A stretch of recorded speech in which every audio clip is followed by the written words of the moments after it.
Okay, कल हम लोग रिवाइज किए थे chapter number 1 to chapter number 5 of our syllabus. आज का क्लास में हम लोग रिवाइज करेंगे 6 से लेके 13 तक, पूरा एंड तक। तो let's start with chapter number 6, that is introduction to basics of writing. Exam point of view से ये चैप्टर आपके लिए ज़्यादा इंपॉर्टेंट नहीं है, ठीक है, बट स्टिल हम लोग का सिलेबस में है तो हम लोग इसको पढ़ लेंगे। इसमें बेसिकली स्किल्स ऑफ राइटिंग बताया है कि आपको राइटिंग करते टाइम पर, चाहे आप लेटर राइट कर रहे हो, आर्टिकल लिख रहे हो, चाहे नोट प्रेसी कुछ भी लिख रहे हो, तो what are the skills you should have while writing. तो इसमें स्टेप्स बता रहे हैं पहले तो कि हम लोग लिखते हैं तो what are the steps we need to follow. कुछ भी टॉपिक पर अगर हम लोग लिखते हैं तो सबसे पहले हम लोग का काम क्या होता है, उस टॉपिक को सिलेक्ट करना, उसके बाद ब्रेनस्टॉर्मिंग करना। What is brainstorming? जब आपको पता है कि आपको इस टॉपिक के ऊपर लिखना है तो you start thinking about it. तो जो थॉट्स आइडियाज आपके दिमाग में आते हैं, they start crowding in your mind, right, occupy कर देते हैं आपके माइंड को। उस कंटेंट, उस टॉपिक से रिलेटेड कंटेंट के लिए आप हर जगह ढूंढना चालू कर देते हो, and there are various points which come to your mind, that is brainstorming. Third step is organising your content. अब आपके दिमाग में 10 चीज आ गया, अब आप उसको ऑर्गेनाइज करोगे लिखने से पहले कि कौन सा चीज आपको पहले लिखना है, कौन सा चीज आपको बाद में लिखना है। उसके बाद में बता रहा है कि सीक्वेंशियल फॉर्म। सीक्वेंशियल फॉर्म क्या होता है? बेसिकली सीक्वेंस में, जैसे कि 1 2 3 4 5 किसी भी चीज को ऑर्गेनाइज करना मतलब क्या होता है कि आप उसको सीक्वेंस में लिख रहे हो। जैसे इंट्रोडक्शन अगर हम लोग किसी को देते हैं अपना, तो हम लोग पहले नाम बताते हैं, फिर आप अपना एज बताते हो, फिर आप हॉबीज बताते हो, आप कहाँ रहते हो, ये सब बताते हो। लेकिन स्टार्टिंग में आप उसको अपना हॉबी, एड्रेस, उसके बाद लास्ट में नाम तो नहीं बताते हो। There has to be a sequence which has to be followed while writing on any topic. Next बोल रहा है कंपैरिजन एंड कॉन्ट्रास्ट। अगर आपको कोई दो चीजों में कंपैरिजन करना है तो आप क्या कर सकते हो, दो एरो करके आप टेबल बना सकते हो। एक में आप सिमिलैरिटी लिख दोगे, एक में आप डिफरेंसेस लिख दोगे। Then problem and solution. Problem and solution में हम लोग को प्रॉब्लम बताना पड़ता है, क्या प्रॉब्लम फेस करना पड़ रहा है, and if there are solution to it, we can even provide the solutions related to it. Then अगर आपको याद होगा, एक माइंड मैप पढ़े थे हेल्थ वाला, जिसमें प्रॉब्लम भी था, सॉल्यूशन भी था, कॉज था और इफेक्ट था। तो यहाँ पर है cause and effect. Cause and effect में क्या होता है कि आपको state of cause of situation बताना होगा और what are the effects arising out of that, right. उसके बाद स्टेप नंबर 4 है राइटिंग। राइटिंग मतलब ऑब्वियसली जब आपको लिखना है तब आप स्टार्ट कर दोगे लिखना। उसमें आपका वर्ड्स का choice, beginning of the article, suitable sentence, grammar सारा कुछ ठीक है कि नहीं, डायलॉग्स अगर आपको कुछ यूज करना है, all those things you need to gather and assemble, and then you will start writing. उसमें ऑब्वियसली आप लिखने से पहले, फाइनल राइटिंग के पहले अगर आपको लग रहा है कुछ ओमिट करना है तो यू कैन डिलीट, कुछ आपको वापस से रीराइट करने का मन है, you can do all these things, you can do before you finally deliver your work. अच्छा, जब हम लोग लिख लेते हैं ड्राफ्ट कॉपी बनाकर, उसके बाद हम लोग का ड्यूटी होता है कि हम उसको रिवाइज करें, बिकॉज रिवीजन में हम लोग को बहुत सारी गलतियां पता चलती है। जैसे कि आपको पता चलता है कि अगर कोई स्पेलिंग एरर तो नहीं हो गया, आपने जो लिखा है उस पे कोई ग्रामर मिस्टेक तो नहीं हो गया, कुछ आप भूल गए लिखना, या कुछ आपने रिपीट कर दिया, तो ये सारा गलती का हम लोग को पता चलता है only when we revise. So we have that option to add or delete something, reorganize something if we want, and if there is any grammatical or any other error, we can rectify that as well. जब revision हो गया तो हम लोग उसको editing कर देते हैं, जो सही करना है उसको एडिट करके, and there is a proofreading. Proofreading is basically क्या होता है ना, spell check, grammar check, punctuation check, और ये सबको हम लोग बोलते हैं प्रूफ रीडिंग। बेसिकली रिवीजन का ही एक पार्ट है ये भी। इससे क्या होता है, एक एक्सपर्ट, बेसिकली रिवीजन हम लोग सेल्फ रिव्यू करते हैं खुद से, लेकिन अगर प्रूफ रीडिंग कराना होता है तो generally we take help of an expert. So उसमें क्या है, कोई गुंजाइश नहीं रहता है आपके कोई भी एरर होने का। And last step is publishing and printing. तो सारा डॉक्यूमेंट रेडी है तो हम लोग उसको भेज सकते हैं प्रिंट कराने के लिए, या अगर हम लोग का वेबसाइट है वहां पे पब्लिश कर देते हैं। तो these were the 7 steps of writing. Heading आपको सिर्फ याद करने का जरूरत है, अंदर का no need to mug it up, you can write in your own words, it's very clear, एक एक लाइन आप खुद से लिख सकते हो। You just need to remember the headings जो बोल्ड में लिखा हुआ है। नेक्स्ट है स्टाइल्स ऑफ राइटिंग। क्या क्या स्टाइल होता है लिखने का? एक्सपोजिटरी, परसुएसिव, डिस्क्रिप्टिव और नरेटिव। एक्सपोजिटरी राइटिंग वो होता है जहां पर हम लोग एक्सप्लेन करते हैं या एक्सपोज करते हैं, बेसिकली मतलब we show off, we spread information which is available to the general public, something which is in general nature का होता है। एक ऐसा पब्लिश जो सबके लिए अवेलेबल हो, it's not for specific people. For example newspapers जो होते हैं, रिपोर्ट्स, ऐसे, textbook, news story, instruction manual, these are basically what, they are objective in nature. यहाँ पर जो राइटर का ओपिनियन होता है, इमोशन होता है, इनका कोई जगह नहीं होता है, ये सब जनरल टॉपिक के ऊपर होता है, विच एक्सप्लेन्स और expose, which is where word expository comes from. इसको एक्सपोजिटरी क्यों नाम दिया गया है? बिकॉज इसका मेन पर्पस होता है इन्फॉर्मेशन को स्प्रेड करना। जैसे हम लोग इन्फॉर्मेशन स्प्रेड मीडिया कैसे करती है, रिपोर्ट्स के थ्रू करती है, मैगजीन में छाप देती है। तो एंड जो हम लोग स्टोरी बुक्स पढ़ते हैं, न्यूज स्टोरीज पढ़ते हैं, वो सब क्या करते हैं, हमको इन्फॉर्मेशन प्रोवाइड करता है। जैसे कि यहाँ पर आप देखो, द ताजमहल के ऊपर में एक पैराग्राफ दिया हुआ है। So this is example of a expository writing, because this information about the Taj Mahal is to basically provide information to the public. It is to spread information. Okay. Then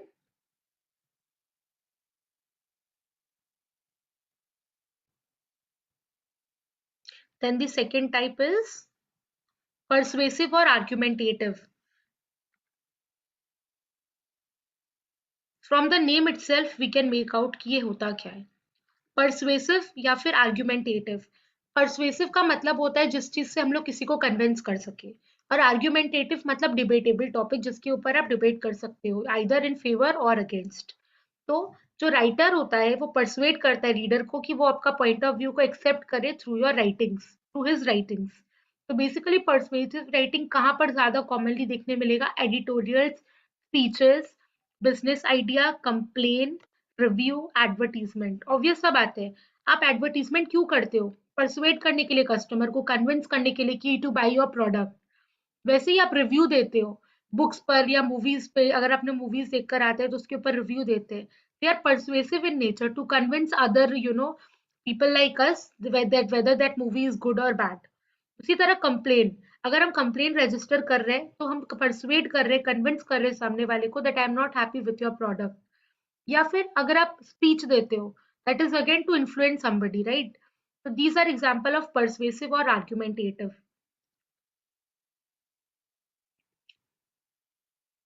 Then the third type is descriptive. नाम से समझ में आता होगा, किसी भी चीज को अगर डिस्क्राइब करना है, चाहे वो ऑब्जेक्ट हो, कोई पर्सन हो, कोई प्लेस हो या कोई इवेंट हो, तो the style of writing which is describing a particular object, be it a person or event or place, then such writing is descriptive in nature. यहाँ पर हम लोग एक्सपोजिटरी से डिस्क्रिप्टिव को कंफ्यूज नहीं होना है, ठीक है? थोड़ा बहुत सिमिलैरिटी है तो people get tend to get confused, but no, यहाँ पे आपको डिफरेंस समझना होगा कि बेसिकली क्या होता है। राइटिंग जो है वो सब्जेक्टिव नेचर का है कि ऑब्जेक्टिव का, वो देखना है। बिकॉज हम लोग एक्सपोजिटरी में पढ़े थे कि it is objective in nature, whereas in descriptive it is more subjective in nature, क्योंकि एक्सपोजिटरी राइटिंग इम्पार्शियल था, it was based on facts. Taj Mahal के ऊपर अगर मैं बात कर रही हूँ तो मैं अपना ओन प्रेडिक्शंस तो नहीं डाल पाऊंगी। ताजमहल में जो जो फैक्ट्स और है वही बता सकती हूँ। लेकिन अगर डिस्क्रिप्टिव राइटिंग करना है तो मैं उसको पर्सनलाइज कर सकती हूँ अपने अकॉर्डिंग। अगर मैं किसी चीज को डिस्क्राइब कर रही हूँ तो I will definitely describe it in my own words. तो that is more of a personal nature thing. लेकिन एक्सपोजिटरी में it is always based on the general facts. So that is the difference. एक mark के लिए पूछ सकता है कि difference between descriptive and expository writing, तो यू शुड नो दैट। ठीक है। And the last one is narrative. Narrative आपको पता ही होगा, स्टोरी टेलिंग जो होता है।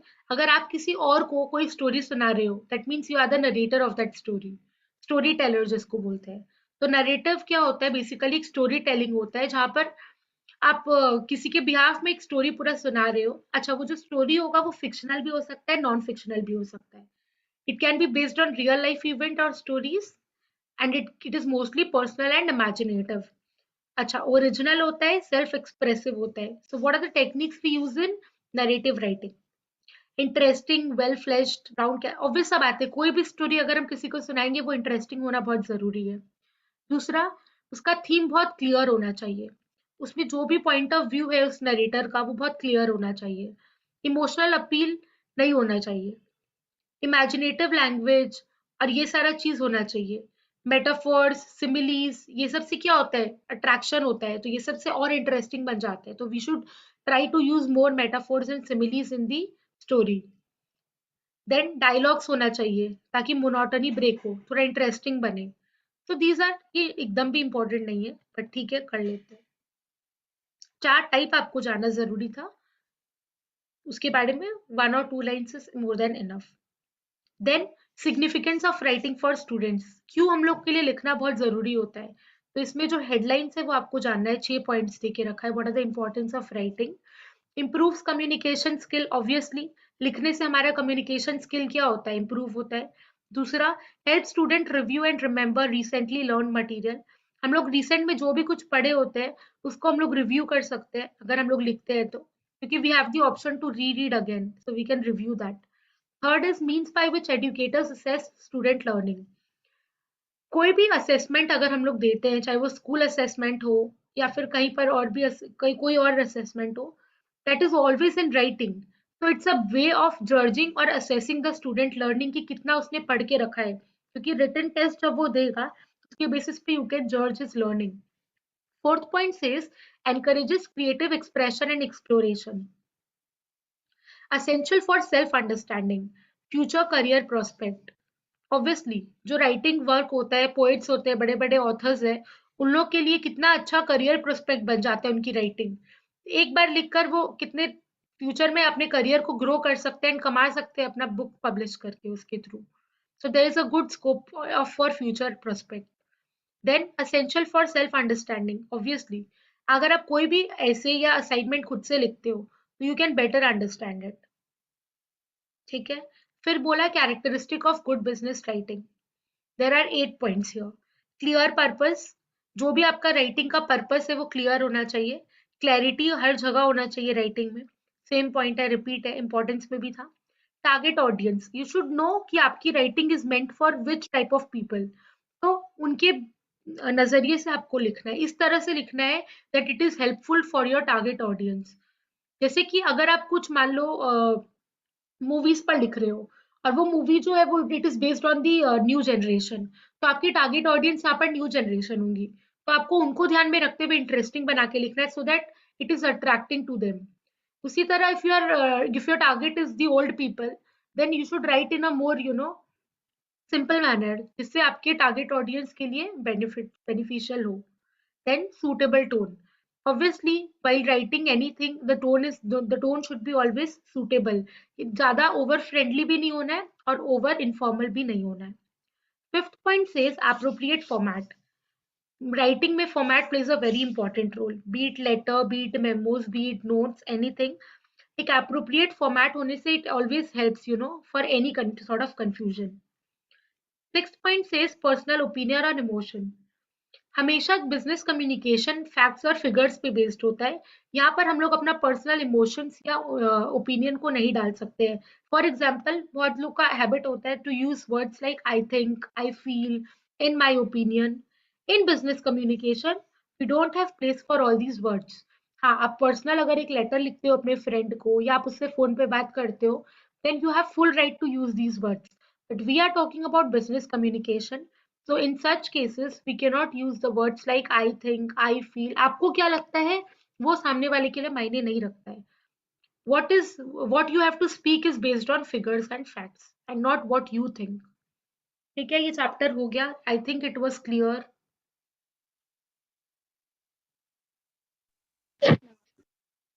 Okay.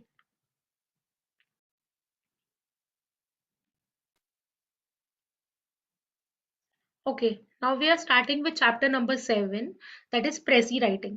ठीक है, Prezi writing again एक छोटा सा easy chapter है। इसमें सिर्फ रूल्स जानना है थोड़ा बहुत हमको कि what is a precis and what are the points we need to keep in mind while writing a precis. ठीक है, बेसिकली किसी भी टेक्स्ट को अगर हम अपने ओन वर्ड्स में शॉर्ट कर देते हैं ना, that is प्रेसी writing. So a shortening of a text in one's own words is called प्रेसी writing. ये जो टर्म है प्रेसी, ये कहाँ से डिराइव हुआ है? It is derive from the French word precis, which means precise. If you remember in your exams, school exams basically, when you get the question paper, you must have seen this word very frequently, कि answer in precise. और answer precisely. I think you have come across this word many times in the question paper specially, कि to be Yes, precise, ma'am. Be very precise. Precise का मतलब होता है कि जो बहुत ही ब्रीफली हम लोग अगर किसी चीज को एक्सप्लेन कर सकते हैं ना using less voids, that is precise, that is short करके लिखना किसी भी चीज को। तो वही है। A précis is basically gives an accurate and concise description of the substance or the main idea contained in the text without losing its meaning.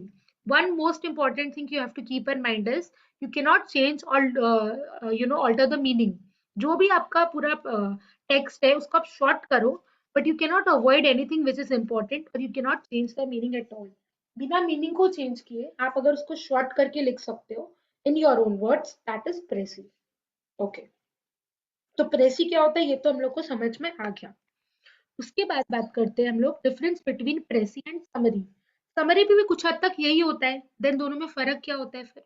Obviously फर्क होता है, बिकॉज प्रेसी जो होता है ना वो एक ब्रीफ राइटिंग होता है, जैसे कि रिपोर्ट, आर्टिकल, किसी भी बुक का एक पर्टिकुलर चैप्टर, ये सब को हम लोग बोलते हैं प्रेसी, प्रेसी का एग्जाम्पल है। लेकिन फिर समरी क्या होता है? कोई भी बड़ा पीस ऑफ वर्क को अगर आप शॉर्ट अकाउंट में लिखते हो, मतलब समरी करके बना देते हो, या फिर आप मान लो कि एक नॉवेल होता है और एक थेसिस होता है। I don't know you have heard this word और नॉट बिफोर। एक नॉवेल का ही प्रिसाइज फॉर्म होता है थेसिस। तो इस टाइप का चीज को हम लोग बोलते हैं। जैसे कि आपको याद होगा नॉवेल्स में चैप्टर जो स्टोरी होता है ना, उसी के स्टार्टिंग में आप देखोगे थेसिस होता है, जहां पर आपको 3-4 पेज में समराइज करके वो स्टोरी लिख देगा, और वही आप एक पूरा किताब पढ़ोगे पूरा स्टोरी के लिए। तो thesis is nothing but a theme जो शॉर्ट में आपको बताता है about that story, which is basically summary. If you remember every chapter के end पे there is a summary। हमारे बुक के सिलेबस में आप देखोगे after the end there is a summary, जो एक पन्ने में आपके पूरे चैप्टर को समराइज कर देता है, तो वो समरी का एग्जांपल है। But precis is something not that. Precis हो जाएगा आपका बेसिकली जैसे कि आप उसको मेन मेन पॉइंट्स को गैदर करके छांट के अपने ओन वर्ड्स में जब आप उसको लिखते हो, दैट इज प्रेसी। तो you can say definition difference में द फर्स्ट पॉइंट इज कि प्रेसी एक ब्रीफ पीस ऑफ राइटिंग होता है और समरी शॉर्ट अकाउंट होता है ऑफ लॉन्गर पीसेस। बड़े टुकड़े को आप छोटे छोटे टुकड़े कर देते हो, दैट इज समरी। दूसरा एक डिफरेंस क्या होता है? प्रेसी में एक ऑर्डर प्रपोर्शन होता है मटेरियल का, जो कि उसके ओरिजिनल से डिराइव होता है। लेकिन समरी में इंसान फ्री होता है, वो ऑर्डर और प्रपोर्शन अपने हिसाब से बदल सकता है। माने there is more flexibility in writing a summary than in a precis. ठीक है। थर्ड डिफरेंस दिया इन्होंने कि प्रेसी जो है ना वो सिर्फ ओरिजिनल टेक्स्ट का ही एक रेप्लिका होता है, उसी का एक थॉट को प्रेजेंट करता है। लेकिन जो समरी होता है ना उसमें आप मटेरियल को इंटरप्रेट कर सकते हो फ्रीली, और ओरिजिनल टेक्स्ट से थोड़ा डिफरेंट कमेंट भी कर सकते हो, मतलब it can have some additions apart from the original text. ठीक है, it is more flexible you can say. Okay, एक अच्छा प्रेसी का क्वालिटीज क्या क्या होता है? क्लैरिटी आप देखोगे आपको थ्रू आउट मिलेगा। कम्युनिकेशन का हम लोग जहां पर भी बात कर रहे हैं ना, आर्टिकल राइटिंग हो, प्रेसी राइटिंग हो, नोट राइटिंग हो, हर जगह वन ऑफ द कैरेक्टरिस्टिक और quality you will find clarity, because it is required everywhere while writing a letter, while writing a précis, while writing a note making, anything. Clarity is very important. दूसरा objectivity. Obviously एक objective approach होना चाहिए, you should know why you are writing it. Correctness, it should be grammatically and spelling correct होना चाहिए। Coherence, coherence के ऊपर एक अलग से क्वेश्चन आया एग्जाम में, ठीक है, कि एक्सप्लेन कोहेरेंस 1 मार्क, तो ये इसका मतलब पता होना चाहिए। जो भी आइडियाज आपका है ना वो कनेक्ट होना चाहिए, मतलब आप जो प्रेसी लिख रहे हो और जो आइडिया प्रेजेंट कर रहे हो वो इस तरह से प्रेजेंट होना चाहिए कि उसका कनेक्शन दिखाई देना चाहिए ओरिजिनल वर्क के साथ। मीन्स आप जो एक पैराग्राफ से डिराइव करके प्रेसी लिख रहे हो, they should be connected, it should bring out a clear meaning. ठीक है, दैट इज कोहेरेंस। कंप्लीटनेस, कोई भी फैक्ट्स और फिगर्स को यूज करके आप जो प्रेसी लिख रहे हो वो आधा अधूरा नहीं होना चाहिए, इट शुड बी कंप्लीट, ताकि वो पढ़कर समझ में आए। कंसाइजनेस, ऑब्वियसली प्रेसी क्या है, प्रिसाइज फॉर्म होता है, तो कंसाइज मतलब वही होता है कि छोटा, ब्रीफ, टू द पॉइंट, जिसमें आपका मैसेज को आप कन्वे कर रहे हो कम से कम वर्ड्स के अंदर, that is concise. Okay, again steps of writing a precis. सबसे पहला स्टेप क्या होता है? आप इमेजिन करो, इसको लर्न नहीं करना है, ठीक है। अगर मैं आपको बोलती हूँ प्रेसी लिख के बताओ, तो आप सबसे पहले क्या करोगे? आप पैसेज को पढ़ोगे अच्छे से, एक बार में नहीं समझ में आया तो 2 बार पढ़ोगे। तो पहला स्टेप क्या है? Read the passage carefully, more than once if required. Second step फिर आप क्या करोगे, अब आप जब पढ़ रहे हो तो आप उसमें से डिराइव करोगे आइडिया या फैक्ट्स जो आपको लगता है कि रेलिवेंट होगा आपके प्रेसी के लिए, और क्या इसमें रेलिवेंट नहीं है वो भी आप उसमें काट सकते हो। उसके बाद थर्ड स्टेप आपका क्या होगा, एक प्रेसी को सूटेबल टाइटल देना। जैसे हम लोग कल कॉफी वाला एक पैरा पढ़ रहे थे फॉर एग्जाम्पल, तो पढ़े हम लोग एक बार, उसमें हमको समझ में आ गया। उसके बाद हमें एक ब्रीफ आइडिया मिला कि it is talking about how a coffee is produced. फिर एक टाइटल हमको समझ में आया कि we can give the title is coffee processing और एनीथिंग लाइक दैट। तो फिर हम क्या किए थे, सारा की पॉइंट्स को गैदर कर लेते हैं, फिर एक ड्राफ्ट बनाते हैं प्रेसी का, एक रफ प्रेसी लिखते हैं। यहाँ पर हमको पता है कि हमको ओरिजिनल टेक्स्ट को रिड्यूस करना है कम से कम में, और जनरली प्रेसी का स्टैंडर्ड अलाउड कितना वर्ड्स होता है, 1/3 ऑफ इट्स लेंथ। माने आपको जो पैसेज देगा ना प्रेसी बनाने के लिए, उसका जितना भी लेंथ होगा उसका 1/3 में आपको प्रेसी लिखना है। मतलब अगर 300 वर्ड्स का पैसेज आपको दे के रखा है तो आपको 100 वर्ड्स के अंदर वो प्रेसी को खत्म करना है। ठीक है, 1/3। अच्छा, what is the main thought behind that passage, क्या ओपिनियन है, क्या कंक्लूजन है, ये सारा चीज हम लोग अपने प्रेसी में लिखते हैं। स्टेप 5 होता है कि जो आपने ड्राफ्ट बना लिया उसको रीड करो। अगर आपको लग रहा है कि वो बहुत ज्यादा लंबा हो चुका है, अगर वर्ड्स एक्सीड कर रहे हैं लिमिट से, then you can shorten it. If necessary, you can omit anything which is not required. If required, you can even add. Finally, when the modifications are done, step 6 says what you have made your second draft, carefully revise and your proceed to ensure that you have the bare minimum of words. Okay. Final draft जब ready हो गया उसको फिर से revise करो। अब check करो कि मिनिमम नंबर ऑफ वर्ड्स जितना आपको बोला गया था उतना है ना आपके प्रेसी में। It shouldn't be lesser than that. So this was all about the steps of प्रेसी writing. ठीक है, अब आप देखोगे पूरे चैप्टर में आपको खाली सॉल्व्ड एग्जांपल देके रखा है, and we have done this while doing this chapter. Okay, तो स्टेप्स यहाँ पे देखो वही चीज है, write the precis of the passage given below. यहाँ पर एक पैसेज दे दिया है, अब हम लोग उसमें से क्या कर रहे हैं, प्रेसी राइटिंग कर रहे हैं। I don't think I need to go through this again, this is basically practice thing. I think manage हो जाएगा, इज इट, यस और no?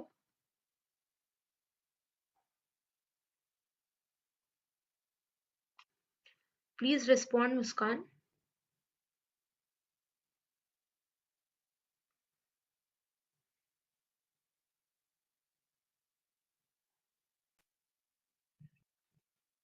Okay, we are done with chapter number 7. Now starting chapter number 8, that is article writing. Again ये एक छोटा सा easy chapter है। Article writing basically क्या होता है ना, जनरली नॉन फिक्शन क्या नेचर का जो हम लोग राइटिंग करते हैं ना, that is article writing. I hope you know what is non fiction. Fiction पता है क्या होता है? हाँ ma'am. What is fiction? Fiction fiction fiction पता है क्या? फिक्शन होता है, एक नॉन फिक्शन होता है, मूवीज में भी होता है, then any drama. Fiction based on ma'am, fiction based on true story. Actually you said just the opposite. Okay, fiction होता है जो रियलिटी पे बेस्ड नहीं होता है, which is for fun, which is imaginative in nature. whereas non fiction is something which is based on real events और real life. ठीक है, रियल लाइफ इवेंट्स जो होता है दैट इज नॉन फिक्शन, और फिक्शन होता है आपका विच is imaginative and not happening on real basis. ठीक है, तो आपने पूरा उल्टा बोल दिया। ओके, तो ये और आपको याद रखना है, आर्टिकल राइटिंग हम लोग फिक्शन स्टोरीज पर नहीं करते, नॉन फिक्शन टेक्स्ट पर करते हैं। माने हमारे आसपास में जो हो रहा है उसके ऊपर आर्टिकल लिखा जाता है।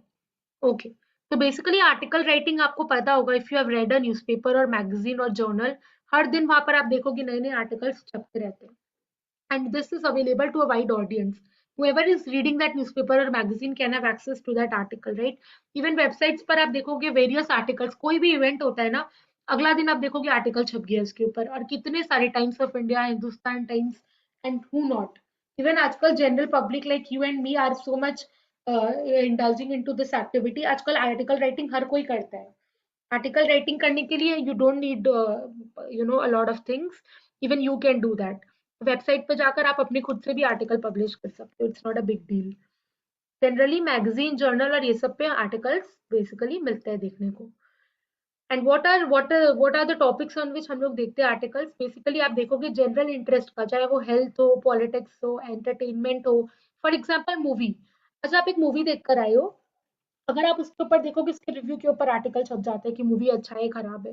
तो कुछ भी आसपास हमारे हो रहा है, इलेक्शंस आने वाले हैं, उसके ऊपर आप देखोगे आर्टिकल निकला हुआ है। So it is based on the general happenings around us, ठीक है। आर्टिकल से होता क्या है, सजेशंस मिलता है, एडवाइस मिलता है, इंफॉर्मेशन मिलता है किसी भी टॉपिक के बारे में। We can have comparison also through articles. किसी भी लोकेशन पर्सन को डिस्क्राइब करता है आर्टिकल, और opinion argument, all these things are we derive from an article. Now, most important is format of an article. Article कैसे लिखते हैं हम लोग, उसका फॉर्मेट क्या होता है? एक तरह का इनफॉर्मल राइटिंग होता है, यहाँ पे कोई ज्यादा टेक्निकलिटीज इन्वॉल्व नहीं होता है, और एक स्ट्रक्चर्ड ऑर्गेनाइज्ड बेसिकली तरीके से हम लोग एक आर्टिकल को लिखते हैं। सबसे पहले आता है आपका हेडिंग या title, which should be always eye catching and attracting in nature. Then comes by. By में आप लिखोगे राइटर का नाम, कि किसने वो आर्टिकल लिखा है। सपोज आपने वो आर्टिकल लिखा है तो आप लिखोगे बाय मुस्कान सिंह। उसके बाद आप दोगे इंट्रोडक्शन। इंट्रोडक्शन में you will mention the, basically you will come to the topic what it is all about, you will state in three few lines. Okay, after that body means the main center para. यहाँ पे 2-3 para में अगर आप चाहो तो सब divide कर सकते हो, if you need it. For example अगर आपको ज्यादा कुछ लिखना है, आप मेरिट्स लिख दिए एक पैराग्राफ में, एक पैराग्राफ में आपने डीमेरिट्स लिख दिया, एक में आपने कॉजेस कॉन्सिक्वेंसेस लिख दिया। So like this, you can divide the body into various paragraphs. And finally comes the conclusion. That what is your conclusion from the entire information? एक summary देना basically, वो हम लोग करते हैं end में। So what are the points you have to keep in mind while writing an article? कि जो आपका टॉपिक है वो यूनिक होना चाहिए, तभी लोग पढ़ेंगे, because there are so many articles published on the newspaper. Unless yours is attractive और डिफरेंट फ्रॉम अदर्स, तब तक लोग उसको पढ़ने में इंटरेस्टेड नहीं होंगे।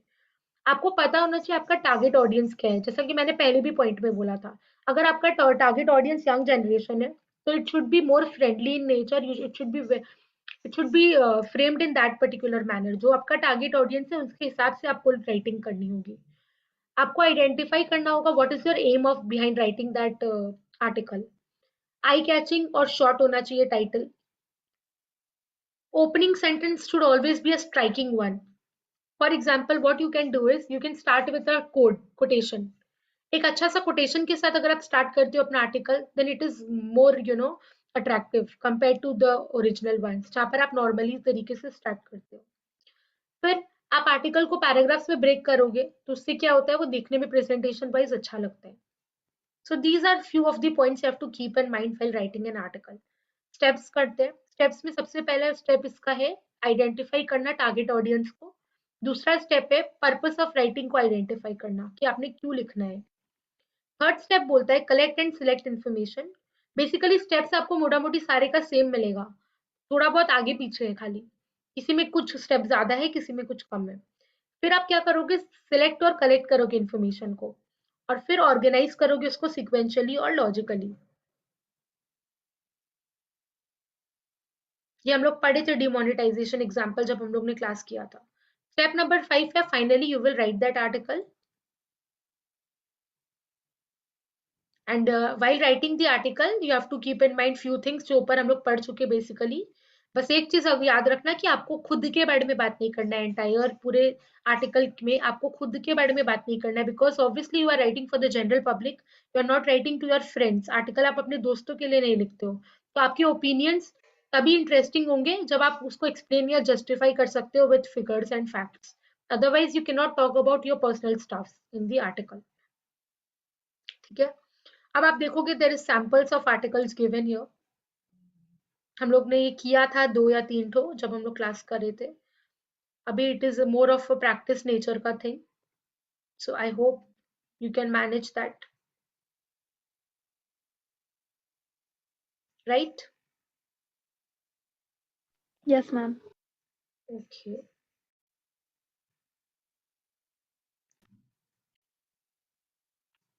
Okay. So moving on to the next chapter, chapter number 9, report writing. ये भी बहुत छोटा सा चैप्टर है, ठीक है। लेट्स सी इसमें क्या दिया है। What is a report first of all? कोई भी particular event, issue, official document में अगर हम लोग उसको नोट डाउन करते हैं, then that is a report. इसको हम लोग रिपोर्ट ओनली हम लोग लिखते हैं तब है only after proper investigation is done, और उसके लिए we may appoint somebody for to do the investigation, and then only a report is written. It is always based on proper investigation and consideration. ठीक है। अच्छा, report तीन तरह का होता है। क्या क्या होता है? न्यूज़पेपर रिपोर्ट, मैगजीन रिपोर्ट होता है और एक ऑफिशियल रिपोर्ट होता है। सो वन बाय वन पढ़ते क्या होता है। न्यूज़पेपर रिपोर्ट बेसिकली क्या होता है? जो भी करंट इवेंट्स और हैपनिंग होते हैं हमारे आसपास, दैट इज न्यूज़पेपर रिपोर्ट्स। वहां पर उसका फॉर्मेट अगर आप देखोगे, एक न्यूज़पेपर पे आप कभी भी एक रिपोर्ट देखना, आप इसके साथ कनेक्ट कर पाओगे। सबसे पहले ऊपर में टाइटल दिया रहता है कि what that topic is about, what that report is all about. उसके बाद by name of the author, just like अभी हम लोग पहला चैप्टर में पढ़े, इसके पहले वाला चैप्टर में, उसमें भी हम लोग क्या कर रहे थे? बाय ऑथर ऑफ द नाम लिख रहे थे टाइटल के तुरंत बाद। सिमिलरली यहाँ पर भी वही होगा। उसके बाद में आप देखोगे प्लेस, डेट। अच्छा, place and date place a very important role in report writing, because कहाँ पर वो इवेंट हुआ और कब हुआ, वो बताना बहुत जरूरी है। फॉर एग्जाम्पल, कहीं पर भी आग लगा और बहुत ज्यादा हेवी लॉस हुआ, उसके ऊपर आप देखोगे कि एक रिपोर्ट पे लिखा गया है। अब आपको अगर पता ही नहीं होगा कि वो आग कहाँ लगी और कब लगी, then that report is not relevant to you at all. So for current events and happenings, you have to know the place and date. So place date लिखा रहता है, then comes the body of the report. ये था newspaper report का format. Magazine report में क्या होता है? कोई भी स्पेसिफिक इवेंट्स जो हुआ है, जैसे कि India international fashion week, school annual day, events जो होते हैं हमारे जनरल आसपास में, that is magazine report. School event होना, कोई भी एनुअल फंक्शन होना या इस तरह का कुछ भी अगर हो रहा है, that is mention magazine reports में। It is more of entertainment related magazine reports. Then serious topics पर जो होता है वो न्यूज़पेपर्स में आता है, और एंटरटेनमेंट इंडस्ट्री और से रिलेटेड बॉलीवुड से होता है, that is more of a nature of magazine report. यहाँ पर आप देखोगे सबसे पहले अगेन टाइटल और हेडिंग जाएगा, उसके बाद by name of the author, body of report. The only difference आपको अगर नजर आया होगा फॉर्मेटिंग में, कि वहां पर प्लेस और डेट भी मेंशन था न्यूज़पेपर रिपोर्ट में, यहाँ पर नॉट रिक्वायर्ड। सिर्फ एक चीज कम हो जाता है इसके फॉर्मेट में। देन फॉर्मल ऑफिशियल रिपोर्ट में क्या होता है? Complex document often of important projects and proposal. Example, कोई भी स्टडीज, एक्सपेरिमेंट का रिसर्च करके जो आप रिजल्ट डिराइव करते हो, या मान लो आप कोई भी नया प्रोडक्ट लॉन्च करना चाहते हो, तो उसके लिए अगर आप एक प्रपोजल देते हो पब्लिक को, so you will write a formal और ऑफिशियल रिपोर्ट फॉर दैट। इसका फॉर्मेट देखते हैं। हेडिंग, टू फ्रॉम जाता है यहाँ पर। यहाँ पर सिर्फ बाई नहीं जाता है कि किसने लिखा है, यहाँ पर आप किसको भेज रहे हो और कौन भेज रहा है, दोनों का जाता है, just like a letter. From and to both are mention. So to में आप लिखोगे जिसको आप ये सेंड कर रहे हो, because it is send to specific people unlike the other to. And from में जाएगा ऑब्वियसली आपका details, you are the sender. Then you will also mention the date. Subject जाएगा यहाँ पर। इंट्रोडक्शन में obviously you will describe what it is about, give details of the task and reasons for it. Then main body में आप information, resource, material use बताओगे, कहाँ कहाँ से आपने गैदर किया इन्फॉर्मेशन। डिस्क्राइब करोगे what is the task to be done, what is the result और outcome of that task, and finally your conclusion, your opinion. आपका इवैल्यूएशन, कोई भी सजेशन, वो सब आपका कंक्लूजन का पार्ट हो जाएगा। ये था एक तरीका का फॉर्मेट। ठीक है, तो फॉर्मल ऑफिशियल रिपोर्ट में हम लोग देखेंगे there are two types of format. तो एक फॉर्मेट था ये जो अभी हमने पढ़ा। दूसरा फॉर्मेट में आप देखोगे एक टाइटल पेज होगा, उस टाइटल पेज में टू और फ्रॉम जाएगा, डेट ऑफ सबमिशन जाएगा और एक्नॉलेजमेंट जाएगा। टू एंड टू में ऑब्वियसली आप डालोगे रेसिपिएंट का डिटेल, फ्रॉम में आप अपना नेम डालोगे, डेट ऑफ सबमिशन माने किस दिन ये सबमिट होगा ये आपका, वो मेंशन होगा, और acknowledgement means who all you want to thank while making this research work. पूरा ये काम करते टाइम आपको किस किस का हेल्प मिला, उसको आप एक्नॉलेज करके थैंक करना चाहोगे। सेकंड में आप देखोगे table of content. Table of content is basically clear list दोगे आप सारे सेक्शंस और सब सेक्शंस का उस रिपोर्ट में। समरी, समरी में आप सारा मेजर पॉइंट, कंक्लूजन, रिकमेंडेशन को आप नोट डाउन करोगे, ताकि एक जनरल आइडिया मिल सके कि what that report is all about. Introduction में आप प्रॉब्लम को समझाओगे और रीडर को क्लियर करोगे कि क्यों आपने ये रिपोर्ट लिखा है। फिर आप अपना based on your findings, research work, आप मेंशन करोगे what is the information you have collected, what are the materials you have used, what are the methods you have applied, and what is the outcome of all that findings. फिर finally conclusion. Conclusion में आप बताओगे कि आपका based on your findings what is the conclusion you are deriving at. जैसे कि आप importance of study discuss करोगे अगर आपने उस टॉपिक के ऊपर लिखा है तो। So what is your suggestions और एडवाइस। देन एनी रिकमेंडेशन, अगर आप कोई सजेशन देना चाहते हो उसको आप मेंशन करोगे। बिब्लियोग्राफी आपको प्रोजेक्ट वर्क में भी पता होगा, स्कूल में जो प्रोजेक्ट्स हम लोग बनाते थे वहां पर हम लोग बिब्लियोग्राफी और रेफरेंस लिखते थे लास्ट में, जहां पर आप सारे सोर्स का नाम मेंशन करोगे जहां जहां से आपने इन्फॉर्मेशन गैदर किया है। अगर आपने इंटरनेट का हेल्प लिया है तो आप उस वेबसाइट का रेफरेंस डालोगे। किसी बुक से अगर आपने कुछ इन्फॉर्मेशन लिया है तो आप उस बुक का रेफरेंस डालोगे। और you have bought any material और एनीथिंग एल्स जहां से आपको इन्फॉर्मेशन मिला है आप उसका नाम मेंशन करोगे। So that's all about the format of official report. क्या क्या बात बेसिकली ध्यान रखने वाली राइटिंग अ रिपोर्ट, कि रिपोर्ट्स का भी नेचर ऑब्जेक्टिव होता है। यहाँ पे personal opinion, perception, emotions, feelings के लिए कोई जगह नहीं होता है। टारगेट ऑडियंस को आपको यहाँ पर भी ध्यान रखना है। Personal pronoun first and second person generally not used, मतलब आई, मी, वी, अस, यू, ये सब क्या है, these are pronouns. Generally we do not use them in the report writing. Passive voice को हम लोग प्रेफर करते हैं rather देन एक्टिव वॉइस, क्योंकि ऑफिशियल रिपोर्ट्स में हम लोग एक्टिव वॉइस प्रेफर करते हैं, बट न्यूज़पेपर और मैगजीन रिपोर्ट जो ज्यादा पॉपुलर है उसमें हम लोग प्रेफर पैसिव वॉइस करते हैं ज्यादा। पास्ट टेंस हम लोग ज्यादातर यूज करते हैं, लॉजिकल है ना, क्योंकि कोई इवेंट हो चुका उसके बाद आप उस पर रिपोर्ट लिखोगे, रिपोर्ट पहले तो नहीं लिखोगे। Unless that event is awkward how will you know कि आपको उसके ऊपर रिपोर्ट बनाना है। तो इवेंट जो हो चुका उसके ऊपर अगर आप लिख रहे हो तो always it has to be in the past tense. Language जो भी आप लिखोगे वो क्लियर कंसाइज होना चाहिए, लॉजिकली और कोहेरेंटली ऑर्गेनाइज्ड होना चाहिए, ग्रामेटिकल एरर्स नहीं होने चाहिए। ठीक है, अब आपको देखो रिपोर्ट राइटिंग का चार्ट है एक तो यहाँ पर रिपोर्ट राइटिंग के ऊपर बेसिकली फ्लो चार्ट बनाया हुआ है कि आप सबसे पहले एज अ राइटर क्या करोगे। ऑब्जर्व करोगे, इंफॉर्मेशन कोलेट करोगे, कहीं पर कोई इवेंट हैपनिंग हुआ है तो फिर वो जनरल पब्लिक के लिए जाएगा।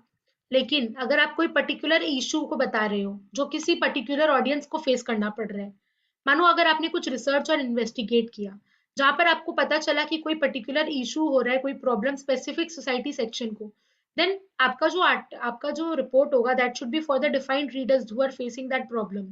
But if you are writing about an event or happening, that means you are writing it for the general reader. And why you are doing that? To bring knowledge or information to the public. But अगर आप किसी problem पे लिख रहे हो, किसी phenomenon पे लिख रहे हो for a particular defined public, then that means you are writing for a specific purpose. और जब आप ऐसा करते हो तो आपका जो भी राइटिंग होता है वो पब्लिश कहाँ होता है, वो वो आपका न्यूज़पेपर या मैगजीन पे पब्लिश नहीं होता है, वो उस स्पेसिफिक ऑर्गेनाइजेशन से रिलेटेड जगह पे इशू होता है which is accessible to only them and not to the entire public. लेकिन if you are writing something for the general reader they have to be published in the newspaper और magazine. Agree. अगर आप किसी company की profit का बात कर रहे हो तो वो एनुअल रिपोर्ट में जाएगा कंपनी का which is accessible only to the members of the organisation and not to outsiders. ठीक है, तो दो तरीके से आप रिपोर्ट राइटिंग कर सकते हो। You have to identify your target audience based on which you will decide कि आपका रिपोर्ट का नेचर क्या है। स्टेप्स क्या होता है रिपोर्ट राइटिंग में। पहला, understand the purpose of the report. आप क्यों लिख रहे हो वो रिपोर्ट, उसका पर्पस को समझो। गैदर करो, इंफॉर्मेशन को सिलेक्ट करो, ऑर्गेनाइज करो, एनालाइज करो अपने मटेरियल को कि what should be added or anything needs to be omitted or not. If there is any flaws in that you can avoid that. Finally you will write that report, फिर आप उसको review करोगे, अगर कोई modifications का जरूरत होगा तो उसको चेंज करोगे, रीड्राफ्ट करोगे again, and you will present it finally, और दैट मीन्स पब्लिश हो जाएगा वो। Now you will see there is sample newspaper report.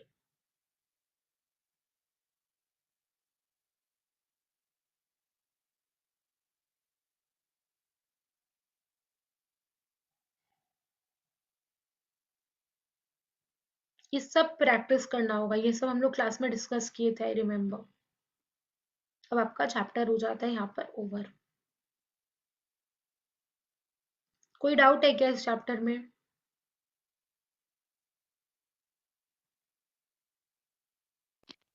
Yes ma'am, question paper में खाली रिपोर्ट राइटिंग ही आएगा ना कि थ्योरी एकदम पार्ट भी एकदम आएगा? अभी तक मैंने जो ट्रेंड देखा इंस्टीट्यूट का, they are not asking the आपका थ्योरी वाला चीज में they are not interested, morally mainly they are asking to write your report, they will give you the topic and they will ask you कि write इस पे ऊपर एक आप लिखो, जनरली जो देखा जा रहा है, ठीक है।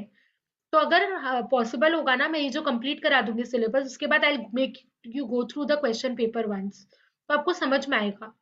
शायद मैंने एक क्लास में शेयर भी किया था एक क्वेश्चन पेपर, जहाँ मैंने दिखाया था कि किस टाइप से क्वेश्चन दे आर आस्किंग, तो I discuss that with you, तो आपको और आइडिया मिलेगा। बट जनरली वो लोग स्टेप्स और इस पे क्वेश्चन नहीं पूछ रहे।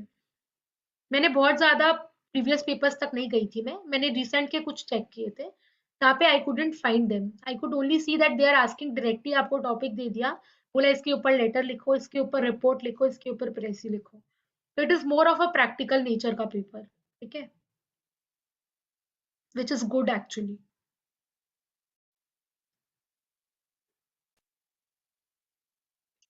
So moving on to the next chapter, chapter number 10, that is formal letter and official communication. सबसे पहले फॉर्मल लेटर का बात करेंगे। सब बहुत इजी है, ठीक है, आई डोंट थिंक आपको डाउट होगा, स्टिल अगर होगा तो you can ask.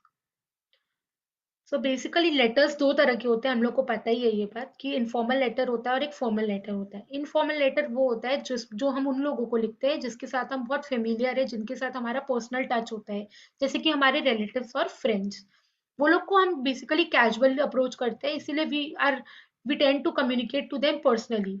So while doing that, we have the option of writing an informal letter to them. So that is basically a personal and emotional way of communication. लेकिन formal letter का जहां हम बात करें, it is just the opposite. जब भी आप किसी के साथ ऑफिशियल या प्रोफेशनल रिलेशनशिप शेयर करते हो, तो उनको हम फॉर्मल लेटर्स लिखते हैं। इनका एक अलग तरीका होता है फॉर्मल लेटर्स लिखने का, there is a predefined rules we need to format we need to follow while writing formal letters. इसका टोन, लैंग्वेज पूरा डिफरेंट होता है। यहाँ पर हम लोग ओवर फ्रेंडली नहीं हो सकते, we have to be very particular while choosing the words, and there is a specific format we need to follow while writing a formal letter, ठीक है। ओके, तो फॉर्मल लेटर को अगर हम लोग कैटेगराइज करें, तो we can categorise formal letter into 3 parts. पहला है बिजनेस और ऑफिशियल लेटर, दूसरा है लेटर्स हाइलाइटिंग सिविक प्रॉब्लम्स, और तीसरा है जॉब एप्लीकेशन। ये तीनों ही क्या है, फॉर्मल लेटर्स के एग्जाम्पल है। एग्जाम्पल में एक एक करके बात करते हैं। बिजनेस और ऑफिशियल लेटर्स क्या होता है, अगर आप कोई भी चीज का इंक्वायरी करते हो, कोई कंप्लेन रजिस्टर करना है आपको, कोई भी चीज का इंफॉर्मेशन यू वांट और यू वांट टू प्रोवाइड, या if you want to place or cancel your order, or if you are replying to somebody's complaint or inquiry, माने अगर आप इंक्वायरी या कंप्लेन कर रहे हो, या आप उसका रिप्लाई दे रहे हो, या फिर आप कोई इंफॉर्मेशन मांग रहे हो, या कोई इंफॉर्मेशन प्रोवाइड कर रहे हो, if you are placing any order or if you are canceling any order, all these comes into the category business or official letter, ठीक है। दूसरा है letter highlighting civic problem. Civic problem basically हो गया society से related कोई भी तरह का कंसर्न इशू है, जैसे कि म्यूनिसिपल कॉर्पोरेशन को if you are writing a letter, you are writing a letter to the editor, तो ये हो गया आपका लेटर हाइलाइटिंग सिविक प्रॉब्लम। और तीसरा है job application, means you want to apply for a job, then in such cases we write a job application. ये तीन तरह के फॉर्मल लेटर्स होते हैं बेसिकली, ठीक है। क्या क्या पॉइंट्स हमको ध्यान में रखना है फॉर्मल लेटर लिखते समय। ऑब्वियसली जैसा कि मैंने बोला, यहाँ पर एक स्पेसिफाइड फॉर्मेट होता है, हम लोग किसी भी तरीका से फॉर्मल लेटर को नहीं लिख सकते। जहां पर भी पैराग्राफ चेंज होगा, we have to definitely leave a line, if not leave a line at least एक स्पेस देना होगा, जिससे समझ में आए कि we are writing a different paragraph. Then you have to state the reason कि व्हाई यू आर राइटिंग। पहला पैराग्राफ में you will state the reason for writing. Language जो होगा ना, वो आपका बहुत सिंपल होना चाहिए, कॉम्प्लिकेटेड वर्ड्स आप यूज नहीं कर सकते। सारा डिटेल्स इंफॉर्मेशन आप दोगे अबाउट द एड्रेसी और रिसीवर, जिससे जिससे कि जो आपके रिसीवर है, रेसिपिएंट है, उसको कोई भी एम्बिग्विटी का चांस नहीं रहे, कंफ्यूजन की गुंजाइश नहीं रहे। तो you should provide all the relevant details and information. Next, अगर आप मान लो पहला कोई लेटर लिखे थे, उसी के रेफरेंस में अगर आप कंटिन्यू कर रहे हो ये वाला लेटर, तो उस केस में आपको रेफरेंस देना होगा पहले वाले लेटर का, जैसे कि कोई भी रेफरेंस नंबर होगा, इनवॉइस नंबर होगा, चेक नंबर, कोटेशन नंबर, तो you can give the relevant reference from the previous letter which you have written, कि उसी कॉन्टेक्स्ट में you are writing it. Next, पूरा टाइम आपको जेंटल और कर्टियस रहना है जब भी आप एक इनफॉर्मल या फॉर्मल लेटर लिखते हो। पोलाइट रहना है, even if you are writing a complain letter you can not be rude. और आपको देखना है कि जो आपका लेटर है उसमें कोई भी गलती तो नहीं है, कोई ग्रामेटिकल या स्पेलिंग एरर तो नहीं है। तो ये सारा पॉइंट्स हमको ध्यान में रखना था व्हाइल राइटिंग अ लेटर। अब हम लोग देखेंगे फॉर्मेट। यहाँ पर देखो सबसे पहले सेंडर का एड्रेस गया, डेट गया जिस दिन लेटर लिखा गया, फिर एड्रेसी का डेजिग्नेशन और नाम, मान लो कि वो मैनेजर है, फिर मिस्टर और miss based on the gender हम लोग लिखेंगे, एड्रेस देंगे उनका। सैल्यूटेशन में हम लोग we can address them as sir और madam. Subject, why we are writing that letter. Suppose the topic is placing an order for office furniture, so that is your subject line. Content में आपका जाएगा कि क्यों आप लिख रहे हो। After going through your catalog of office furniture, I wish to place an order for the following items from our office, for our office. उसके बाद आप देख रहे हो बॉडी में उन्होंने नाम बता दिया कौन कौन सा फर्नीचर उनको चाहिए, क्वांटिटी बता दी कितने पीस चाहिए, एंड कंक्लूजन में उन्होंने लिखा all the item should be as per the specification mentioned in your quotation, सब standard material will be returned.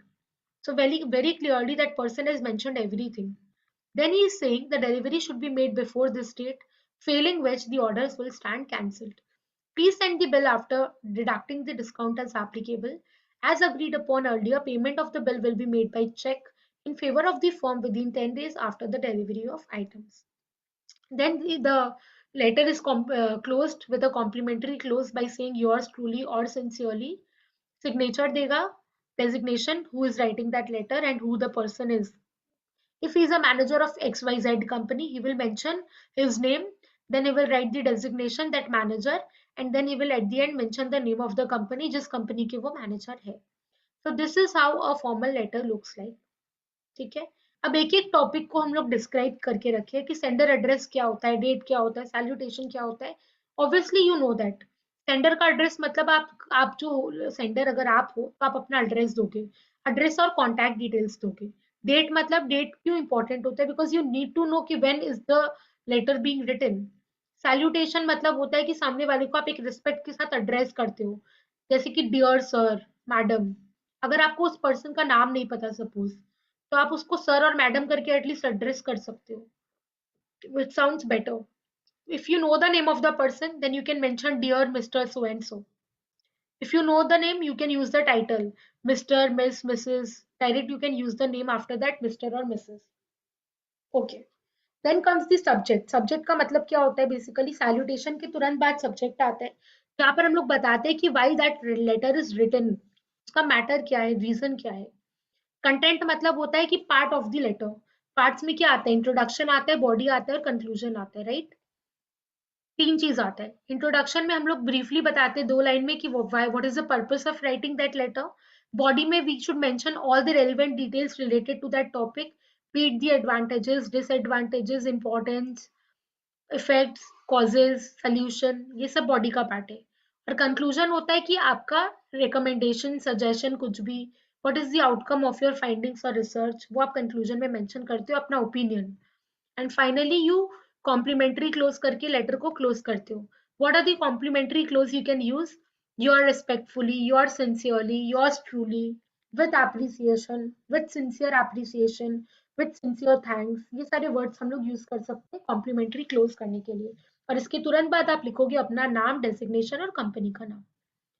Okay, now कितने टाइप का बिजनेस या ऑफिशियल लेटर्स होता है।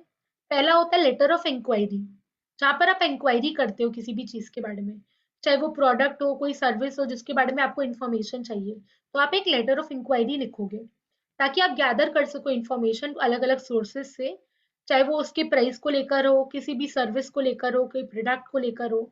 इससे आप डिसाइड कर सकते हो कि आपको वो चीज लेना है या नहीं लेना है, और थर्ड पार्टी के साथ आप डील कर सकते हो बिजनेस रिलेशनशिप को अच्छा बनाने के लिए। तो बेसिकली जब भी हम लोग एक इंक्वायरी लेटर लिखते हैं तो आपको क्या क्या बात ध्यान रखना है कि आपको अपने बारे में एक ब्रीफ इंट्रोडक्शन सबसे पहले देना होगा कि कौन हो आप, कहाँ से बिलोंग करते हो। फिर आप अपना इंक्वायरी किस चीज के बारे में कर रहे हो वो मेंशन करो। ऐसा नहीं कि आप पहले ही बोल दिए कि I want to inquire about, no. First you should always introduce yourself in one line that on behalf of this and this company you are the general manager or so and so from the company and you want to inquire about this and this thing। तरीके से आपको introduction करना है। फिर आप जब detail provide करोगे कि आप किस चीज के बारे में इंक्वायरी कर रहे हो, फिर आप इंक्वायरी को प्रेजेंट करोगे if required in bullet points. अगर बहुत ज्यादा इन्फॉर्मेशन का आपको इंक्वायरी चाहिए तो आप 1 2 3 4 करके बुलेट पॉइंट्स में मेंशन कर दो क्या क्या चीज का इंक्वायरी आपको चाहिए। डेडलाइन बता दो कि कब तक के अंदर आपको वो इन्फॉर्मेशन चाहिए। फेलिंग विच उसका कॉन्सिक्वेंस क्या होगा वो सब बता दो। जैसे कि हम लोग फर्नीचर वाला एग्जाम्पल जो देखे थे, वहां पे बंदे ने सारे क्लियरली सब कुछ मेंशन किया था कि उसको इतने तारीख तक डिलीवरी चाहिए, नहीं मिलेगा तो वो कैंसिल हो जाएगा। उन्होंने मोड ऑफ पेमेंट भी मेंशन कर दिया था। तो इस तरह से हमको कंप्लीट डिटेल्स देना है। यहाँ पे देखो एक सैंपल दे के रखा है, इंक्वायरिंग अबाउट केटरिंग सर्विसेज। ये बंदे को केटरिंग सर्विस की इंक्वायरी करनी है। तो इन्होंने देखो मेंशन किया कि कहाँ से उनको उसका पता चला। With reference to your advertisement, उन्होंने एक न्यूज़पेपर में या कहीं पर एक एडवर्टीजमेंट देखा होगा, किस दिन देखा, तो उन्होंने इंक्वायरी करनी है अबाउट द केटरिंग सर्विसेज। इसके ऊपर आप देखो उन्होंने अपना इंट्रोडक्शन दिया है, ऐसा नहीं कि चालू कर दिया। क्या दिया, बताया है कि वो पर्सन फ्रॉम और टू वाला चीज है, कि वो पर्सन कौन है, जेस्ट डिजाइन, कहाँ पर है वो कंपनी सिचुएटेड, और प्रोप्राइटर क्रिएटिव केटरिंग, इसको वो लेटर लिख रहा है, और उनका एड्रेस। डियर मिस्टर खान, उस पर्सन जिसको वो लेटर लिखा जा रहा है that is mister Khan. Then comes the subject, and then कहाँ से सोर्स से इंफॉर्मेशन पता चली, एंड फिर करके उन्होंने डिटेल दिया कि 50th एनिवर्सरी सेलिब्रेशन के लिए उनको केटरिंग सर्विस की रिक्वायरमेंट है। Then we will provide the details about the relevant things, like कितने गेस्ट होंगे उस इवेंट पे, इवेंट का नेचर क्या होगा, फिर सारा क्वेश्चन इंक्वायरी जो जो चीज़ का करना था, कि मेन्यू का ऑप्शन क्या रहेगा, मेन्यू में कितने चार्जेस लगेंगे, वेदर होस्ट और waiters will be provided by the catering servicer और not, additional charges if any, what are they. सारा कुछ जो पूछने का था वो सारे बुलेट पॉइंट्स में पूछा गया। And at the end, with a very humble line, they will close the letter by saying we shall be grateful if you could provide the details mentioned above along with a rough estimate as soon as possible. Thanks and regards करके complimentary close किया, नाम बताया, designation बताया, and company का नाम बताया। Clear है। दूसरा है Yes, ma'am. Order letter. Order letter, order letter basically एक बायर एक सेलर को देगा जहां पर वो उसको गुड्स की डिलीवरी के लिए ऑर्डर करता है। ये आपका, इसमें 3 तरह का इंफॉर्मेशन होता है बेसिकली। पहला आपका जाएगा कि प्रोडक्ट का बारे में डिटेल्स जाएगा जो ऑर्डर किया है, जैसे कि प्रोडक्ट का नाम, प्रोडक्ट का ब्रांड, उसकी प्राइस, उसकी क्वांटिटी, और कोई स्पेसिफिकेशन है जैसे कि model number, colour, size, weight etcetera. दूसरा जो इन्फॉर्मेशन जाएगा वो डिलीवरी रिलेटेड होगा, कि कब तक का आप चाहते हो आपको डिजायर्ड रिसीप्ट हो जाए वो डिलीवरी। फिर डिजायर्ड डिलीवरी लोकेशन, किस लोकेशन पे आप चाहते हो कि आपको डिलीवरी मिले। मोड क्या होगा डिलीवरी का, आप चाहते हो कि जो डिलीवरी है वो स्पीड पोस्ट से आए, रेल से आए, रोड से आए, वाटरवेज से आए, कहाँ से आए। और थर्ड टाइप का इन्फॉर्मेशन जो इसमें जाता है वो पेमेंट रिलेटेड होता है। That is you want the mode of payment to be cash, cheque और ड्राफ्ट, और what is the payment date you are expecting. ठीक है। अब इसी का एक सैंपल देके रखा है, मैं नहीं करा रही हूँ। थर्ड होता है letter of complain. Complain of letter का नाम से ही समझ में आता है कि अगर आपको कोई भी सर्विस या प्रोडक्ट के बारे में कंप्लेन करना है, then we will write a letter of complain. यहाँ पर क्या इंपॉर्टेंट बात ध्यान में रखना है कि क्लियर और डिटेल डिस्क्रिप्शन देना है जो भी आप प्रॉब्लम फेस कर रहे हो उसके बारे में। इंपॉर्टेंट डेट्स आप मेंशन कर दो कि आप चाहते हो कि इस तारीख के अंदर अंदर आपकी प्रॉब्लम को रिजॉल्व किया जाए। देन आप बताओ कि अगर ऐसा नहीं होता है तो आप क्या एक्शन लोगे इसके अगेंस्ट में, वो भी बताओ। रिस्पॉन्स के लिए आप एक रिक्वेस्ट दो एंड में, और अगर कोई सपोर्टिंग डॉक्यूमेंट आपको प्रूफ करने के लिए अगर अटैच करना है तो आप वो भी कर सकते हो। Never make personal accusation. और अच्छा, क्योंकि हम लोग कंप्लेन लेटर लिख रहे हैं तो हम लोग को अग्रेसिव नहीं होना है, एंग्री नहीं होना है, रूड नहीं होना है। Always keep in mind that personal accusation allegations नहीं लगाने हैं while writing a, although it is a complain letter, हम लोग उसको पर्सनल नहीं बना सकते। कोई भी पर्सनल दुश्मनी है आपको उस पर्सन के साथ, वो आप उस लेटर के थ्रू नहीं दिखा सकते। और कोई और concern apart from that topic जिसके लिए आपको लेटर लिख रहे हो, वो आप उस लेटर में मेंशन नहीं करोगे। जो भी कंप्लेन रिलेटेड इशू है सिर्फ उतना ही मेंशन करोगे। ठीक है। इसके ऊपर भी सैंपल देके रखा है, please read it out. Reply to the letter of complain. अब मानो किसी ने आपको कंप्लेन किया, अब आप उसको रिप्लाई करोगे, रिस्पॉन्स दोगे, तो वो क्या होता है, उसमें बेसिकली आपको याद रखना है कि जब भी आप कोई कंप्लेन लेटर का रिप्लाई करते हो तो आपको क्लियरली और स्पेसिफिकली एड्रेस करना है सामने वाले की प्रॉब्लम को, दैट आप उसको एक्नॉलेज कर रहे हो और अपोलोजाइज कर रहे हो कि उनको ये प्रॉब्लम फेस करना पड़ा। जैसे कि फ्लिपकार्ट, अमेज़न, हम लोग कोई भी प्रोडक्ट खरीदते हैं फ्लिपकार्ट या अमेज़न से, और अगर वो प्रोडक्ट में कुछ डैमेज या कुछ गड़बड़ निकल जाती है, as per the image shown in the website, वो हमको वैसा नहीं मिलता है। तो आप देखोगे there is an option to live chat करने का कस्टमर एग्जीक्यूटिव के साथ, जहाँ पे आप देखोगे कि वो बहुत अच्छे तरीके से आपकी कंप्लेंट को सुनते हैं। उसके बाद वो एक्नॉलेज करते हैं और वो अपोलोजाइज़ करते हैं इमीडिएटली कि that we highly regret the inconvenience caused. ऐसा नहीं कि वो आप पे भड़क जाते हैं, वो आपकी प्रॉब्लम को सुनते हैं और अपोलोजाइज़ करते हैं। फिर वो आपको एक्सप्लेन करते हैं कि क्या आपको करना चाहिए या what they can do from their end to resolve your problem. तो हमारा भी एटीट्यूड ऐसा होना चाहिए। अगर आप किसी भी कोई आपके सामने कंप्लेन लेकर आया है, तो आप उसको कैसे एड्रेस करोगे? बहुत हम्बल तरीके से एड्रेस करना है। रूड या स्लैंग वर्ड्स का इस्तेमाल नहीं करना है। ठीक है? क्योंकि अगर हम वेग रिस्पॉन्स देंगे तो कंप्लेंट का, तो कस्टमर कभी भी हमारे रिस्पॉन्स को रिसीव नहीं करेगा। एंड अगर खराब रिस्पॉन्स जाएगा, तो we will lose customers like this. तो we have to keep in mind कि हमको अगर अपना ब्रांड इमेज को मेंटेन करना है, तो we have to address our customers complain. ठीक है? फिफ्थ है प्रमोशन लेटर्स। प्रमोशन लेटर्स क्या होते हैं? बेसिकली अप्रेजल लेटर्स होते हैं।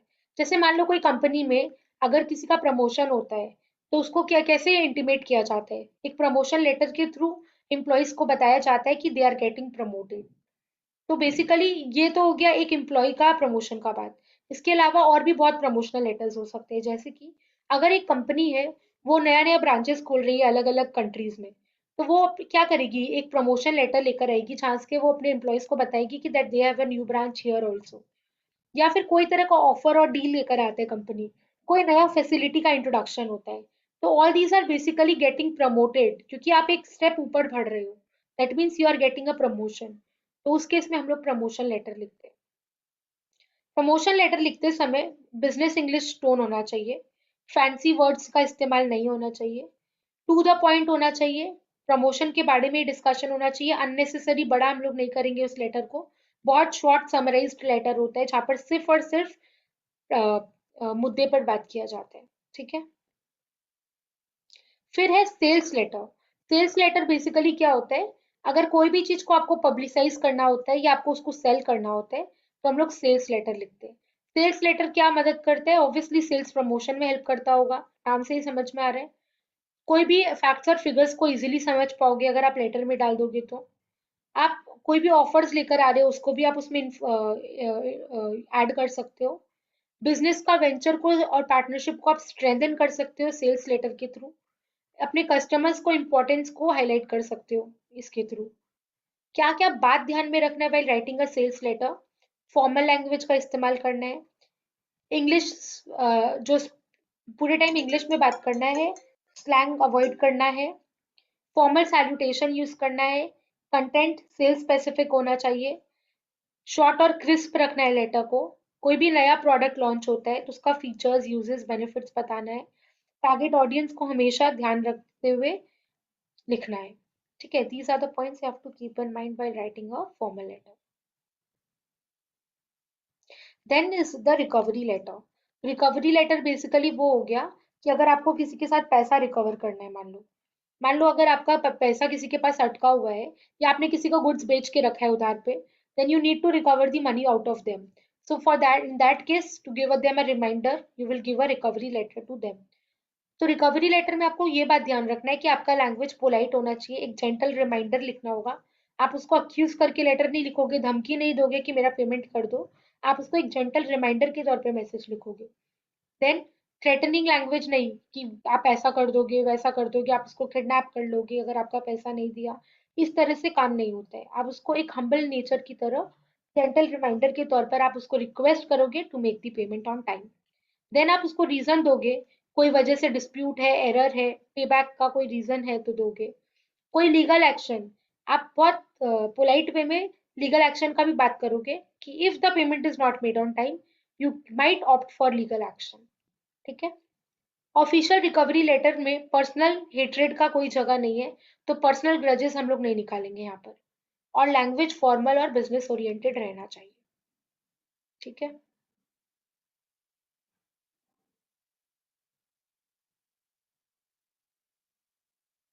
सो बेसिकली इससे खत्म हो जाता है all the types of letters.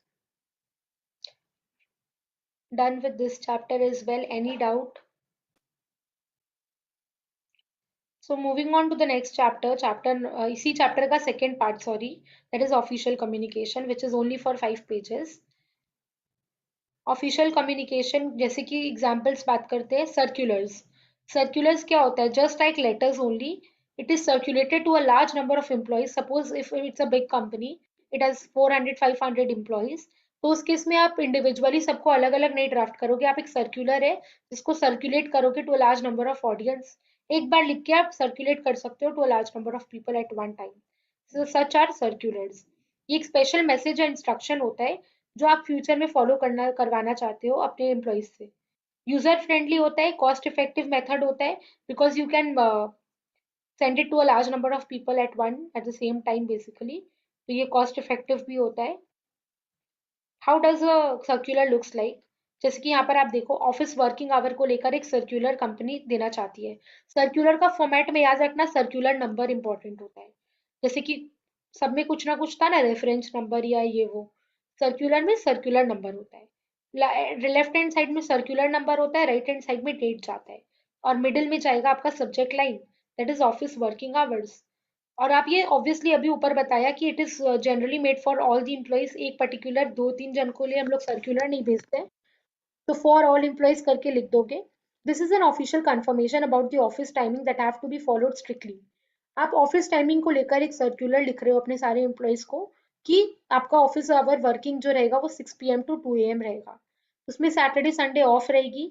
Meal break मिलेगा सुबह 9 बजे से 9:30 बजे, हाफ एन आवर के लिए। तो ये 3 बात इंपॉर्टेंट था जिसको बुलेट पॉइंट्स में डाल दिया। उसके बाद मेंशन करोगे कि क्या इफेक्ट होगा अगर नहीं फॉलो करोगे तो जो डिफॉल्टर होगा, जो ये चीज फॉलो नहीं करेगा, उसके अगेंस्ट पे स्ट्रिक्ट एक्शन लिया जाएगा। और अगर कोई इमरजेंसी आ जाती है तो उसको पहले 24 आवर्स इंटीमेट करना होगा सामने वाले को, to avoid such legal action taken against that person. And now finally, who is writing this and what is the designation? Simran Thalria, Manager HR. So this is the example of a circular. Then memo. What is a memo? Memo again एक official communication होता है। अगर एक company के अंदर ही आपको किसी के साथ कम्युनिकेट करना है तो हम लोग मेमो यूज करते हैं। मेमो और मेमोरेंडम वर्ड का मतलब क्या होता है? बेसिकली रिमाइंडर, जिससे आप इन्फॉर्म करते हो लोगों को, ऑर्गेनाइजेशन को अपना एक रिमाइंडर देते हो कि पॉलिसी प्रोसीजर्स हमारी कंपनी का ये है। और वन टू ऑल पर्सपेक्टिव, जैसे कि मैसेज ब्रॉडकास्ट जो हम लोग नहीं करते, एक बार में सेंड कर दिया बहुत सारे लोगों को, वन ऑन वन नहीं करके, तो वो हो गया आपका मेमो का एग्जाम्पल। बेसिकली मेमो क्यों भेजते हैं हम लोग? सबसे पहले to remind, then to highlight, to recount, to keep a record, to inform और इंस्ट्रक्ट ब्रीफली। सो बेसिकली ये क्वेश्चन पूछ ले अगर कि what are the 5 functions of a memo और पर्पस ऑफ अ मेमो, तो you need to know these 5 keywords. Then sample. Sample में आप देखो मेमो कैसे लिखा जाता है। यहाँ पर एक मेमो लिखा गया है जहाँ पर इन्फॉर्म करा जा रहा है ऑफिस मैनेजर को about the purchase of office furniture. Company का नाम, कंपनी का address, inter office memo. Inter office क्योंकि मैम कंपनी के अंदर ही इंफॉर्मेशन दिया जा रहा है। डेट किस दिन लिखा गया था, किसको लिखा गया था, किसने लिखा था, और रेफरेंस, जैसे कि सर्कुलर में सर्कुलर नंबर था, यहाँ पे रेफरेंस आता है। Subject is purchase of office furniture, means you are purchasing your office furniture and you are informing the other person from your office. As desired, the order for the supply of office furniture has been placed with Shiv Shakti Furniture Mart. The chairs and tables will be supplied in multiple lots. The order will be completed in 10 days. कितना short and precise था? Clear है? Exercise दे के रखा है इसके बाद में, जो आपको खुद से प्रैक्टिस करना होगा।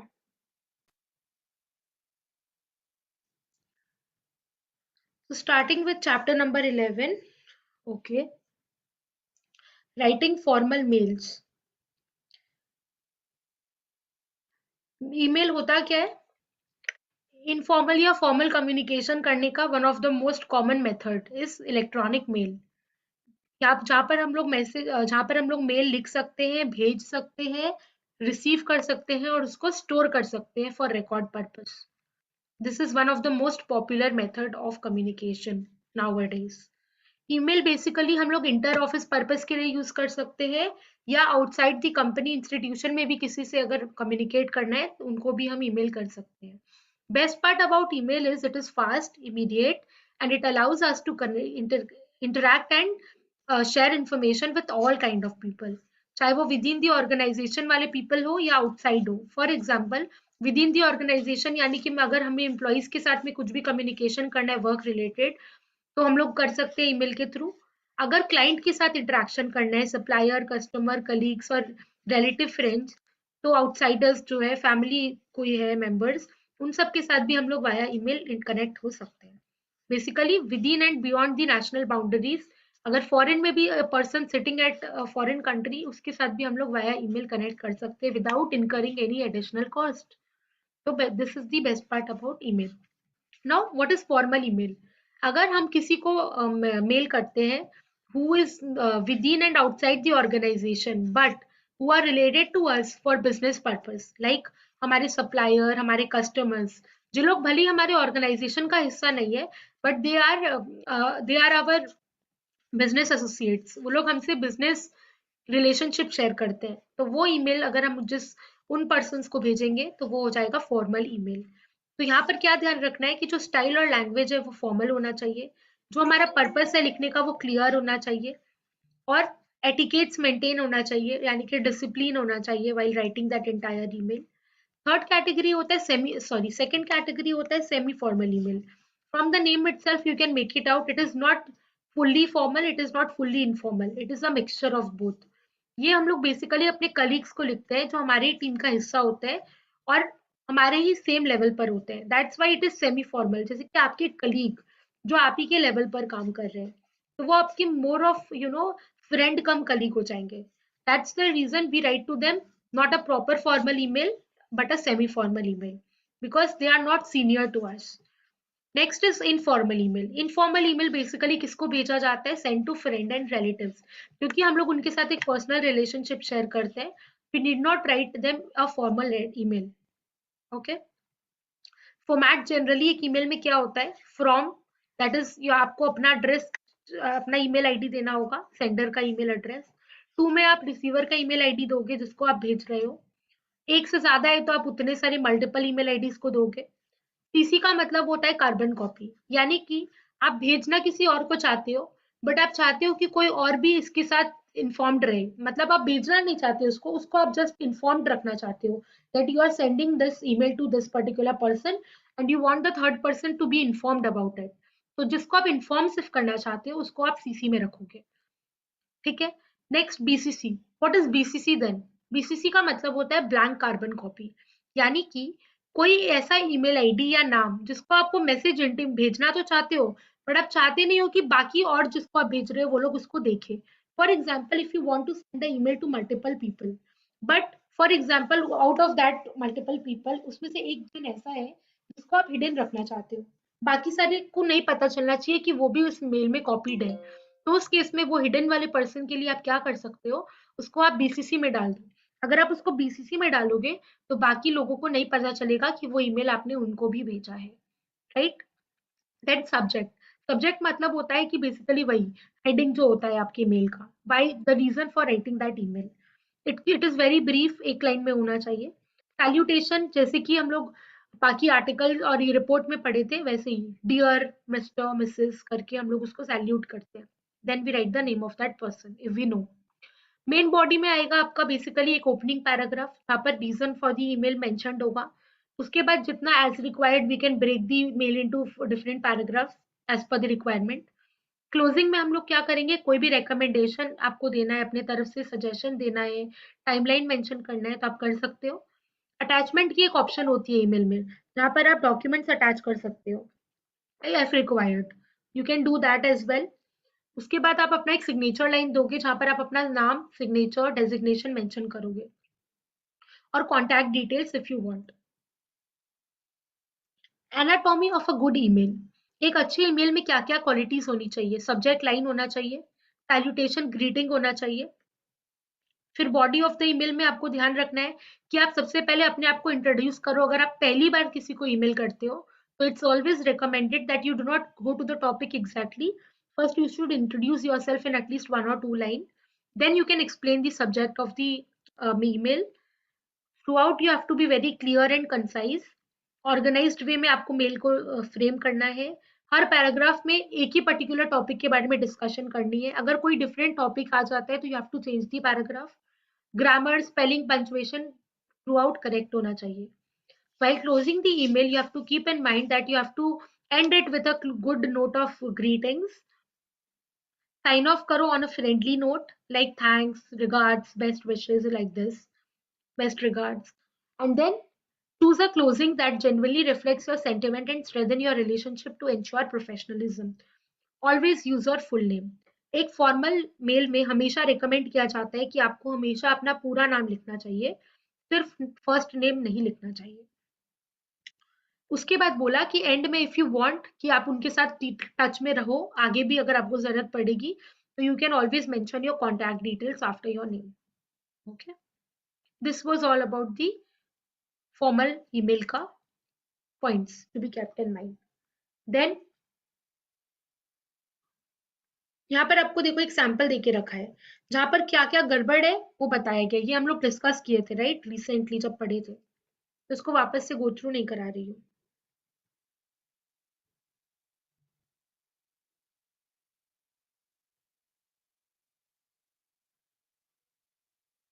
ओके, ये आपको अब ध्यान रखना है इंपॉर्टेंट बात क्या, कि writing an effective and appropriate mail. जब भी आप एक अच्छा ईमेल लिखते हो तो क्या क्या चीज की पॉइंट्स याद रखनी है।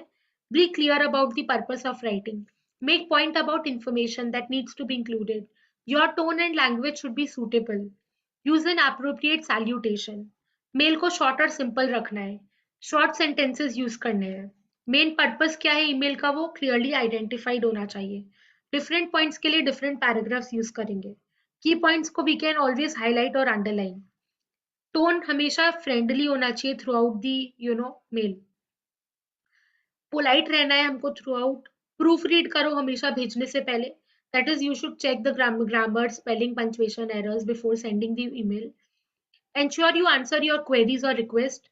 अगर आप आपसे कोई रिप्लाई कर रहे हो अगर आप किसी मेल का, तो आप मेक श्योर करो कि you are replying it properly to the mail sent to you, slang language use नहीं करना है आपको ईमेल्स में। ये सारा तरीका से आप अपने मेल्स को इफेक्टिव बना सकते हो। और ईमेल कब भेजना बेटर होता है, ईमेल का ऑप्शन कम्युनिकेशन के लिए इफेक्टिव कब होता है, when you should send email, you should send email to somebody when you send information to a large group obviously। अगर एक या दो जन को भेजना है तो हम लेटर भी भेज सकते हैं, but to be cost effective हम लोग अगर लार्ज नंबर ऑफ पीपल को भेजना है बिना इनकर की एक्स्ट्रा कॉस्ट, उस केस में हम लोग प्रेफर करते हैं ईमेल, क्योंकि एक तो ये इमीडिएट होता है और इसमें एक्स्ट्रा कॉस्ट इनकर नहीं करनी पड़ती है irrespective of how many number of people you have to send the email. दूसरा, इलेक्ट्रॉनिक फाइल में अगर आपको किसी को कुछ भेजना है, कोई बल्कि डॉक्यूमेंट्स है, तो ऑलवेज रिकमेंडेड कि वाया ईमेल आप उसको भेजो।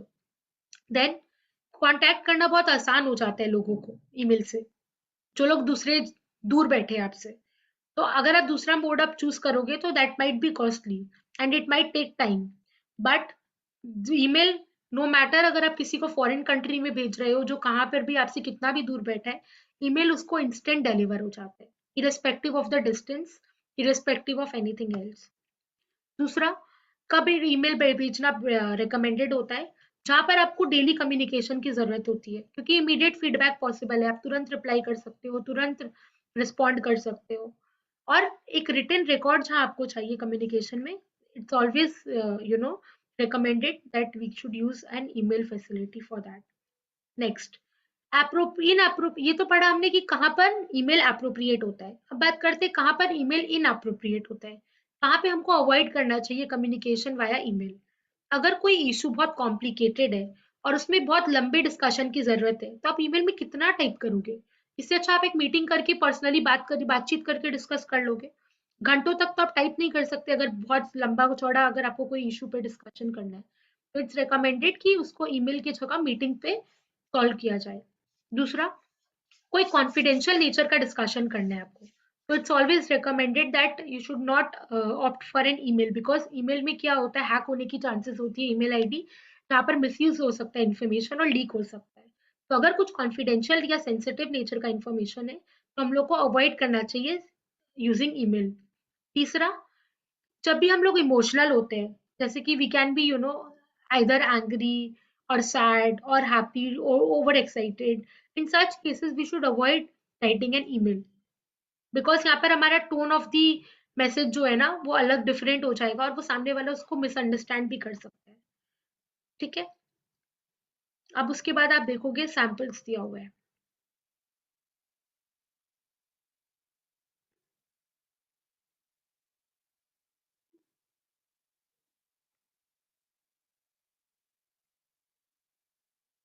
Please go through the examples. Okay, samples आप खुद से अपना प्रैक्टिस करना है और कुछ भी नहीं।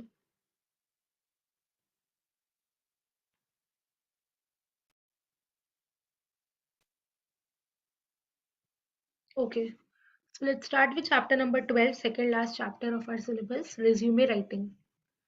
So resume writing basically biodata resume जिसको हम लोग बोलते हैं, for getting a job we generally write a resume. Resume हमको बताता है कि हम कौन है, हमने क्या क्या किया है, हमारे अचीवमेंट्स क्या है, and why the company should higher us. All these should be, a good resume should contain all of these details, right? कोई भी एम्प्लॉयर को सब कुछ तो नहीं बताने का जरूरत होता है आपके बारे में, बट रेलिवेंट बात जरूर पता होनी चाहिए जिससे वो डिसाइड कर पाए कि you are a suitable candidate for that particular organisation और not. Definitely you will not say A to Z things about yourself in the resume, but all the relevant details which are required in order to hire you, you have to mention that in your resume, right? It's basically a document. अच्छा, साथ साथ resume के एक cover letter होता है। एक cover letter basically क्या करता है, कंपनी करता है रेज्यूमे को, और आपका नॉलेज रिफ्लेक्ट करता है उसमें एम्प्लॉयर और ट्रेनर का। उसका पर्पस ये होता है कि वो आपको इंट्रोड्यूस करता है उस ऑर्गेनाइजेशन के साथ, आपका इंटरेस्ट दिखाता है कि कंपनी में कितने इंटरेस्टेड हो आप, और आपका टेंशन ड्रॉ करता है आपका रेज्यूमे आपकी तरफ। Basically since this letter is often the first contact you have with a prospective employer, a neat, concise, well written letter will increase your chances of getting an interview. अगर एक letter के एक resume के साथ हम letter भेज देते हैं, अलग से cover letter which will speak about you and which will just briefly describe who you are, तो इससे आपके चांसेस थोड़े बढ़ जाते हैं और कुछ नहीं इंटरव्यू के कॉल आने के। Okay, next important topic is स्वॉट analysis. स्वॉट short form होता है, इसका फुल फॉर्म होता है strength, weakness, opportunity, threat. S for strength, W for weakness, O for opportunity and T for threat। SWOT analysis का diagram माथे में ना फीड कर लो। ठीक है, SWOT मैट्रिक्स बोलते हैं इसको। कैसे लिखना है, SW ऊपर में है, नीचे में O और T है। और आपको एक चीज नोटिस करना है कि स्ट्रेंथ और वीकनेस इंटरनल फैक्टर्स होते हैं, अपॉर्चुनिटी और थ्रेट एक्सटर्नल फैक्टर्स होते हैं, तो यू हैव टू मेंशन। अच्छा, नीचे में आप देखो ऊपर में हेल्पफुल और हार्मफुल दो हेडिंग दिया गया है, यानी कि एस ओ जो होता है ना, सो वो हेल्पफुल होता है, और डब्ल्यू टी जो होता है ना वो हार्मफुल नेचर का होता है। फिर से बोल रही हूँ, स्वॉट एनालिसिस में स्ट्रेंथ और वीकनेस इंटरनल फैक्टर्स होते हैं, अपॉर्चुनिटी और थ्रेट एक्सटर्नल फैक्टर्स होते हैं। इंटरनल फैक्टर्स इसलिए होते हैं क्योंकि इंसान का स्ट्रेंथ और इंसान का वीकनेस उसके खुद के अंदर होता है, उसके खुद के कंट्रोल में होता है। It can be managed by the person himself, but opportunity and threat are external factors because opportunity हमें बाहर से आती है, खतरा भी हमें बाहर से होता है, जिन पे हमारा कोई जोर नहीं होता है।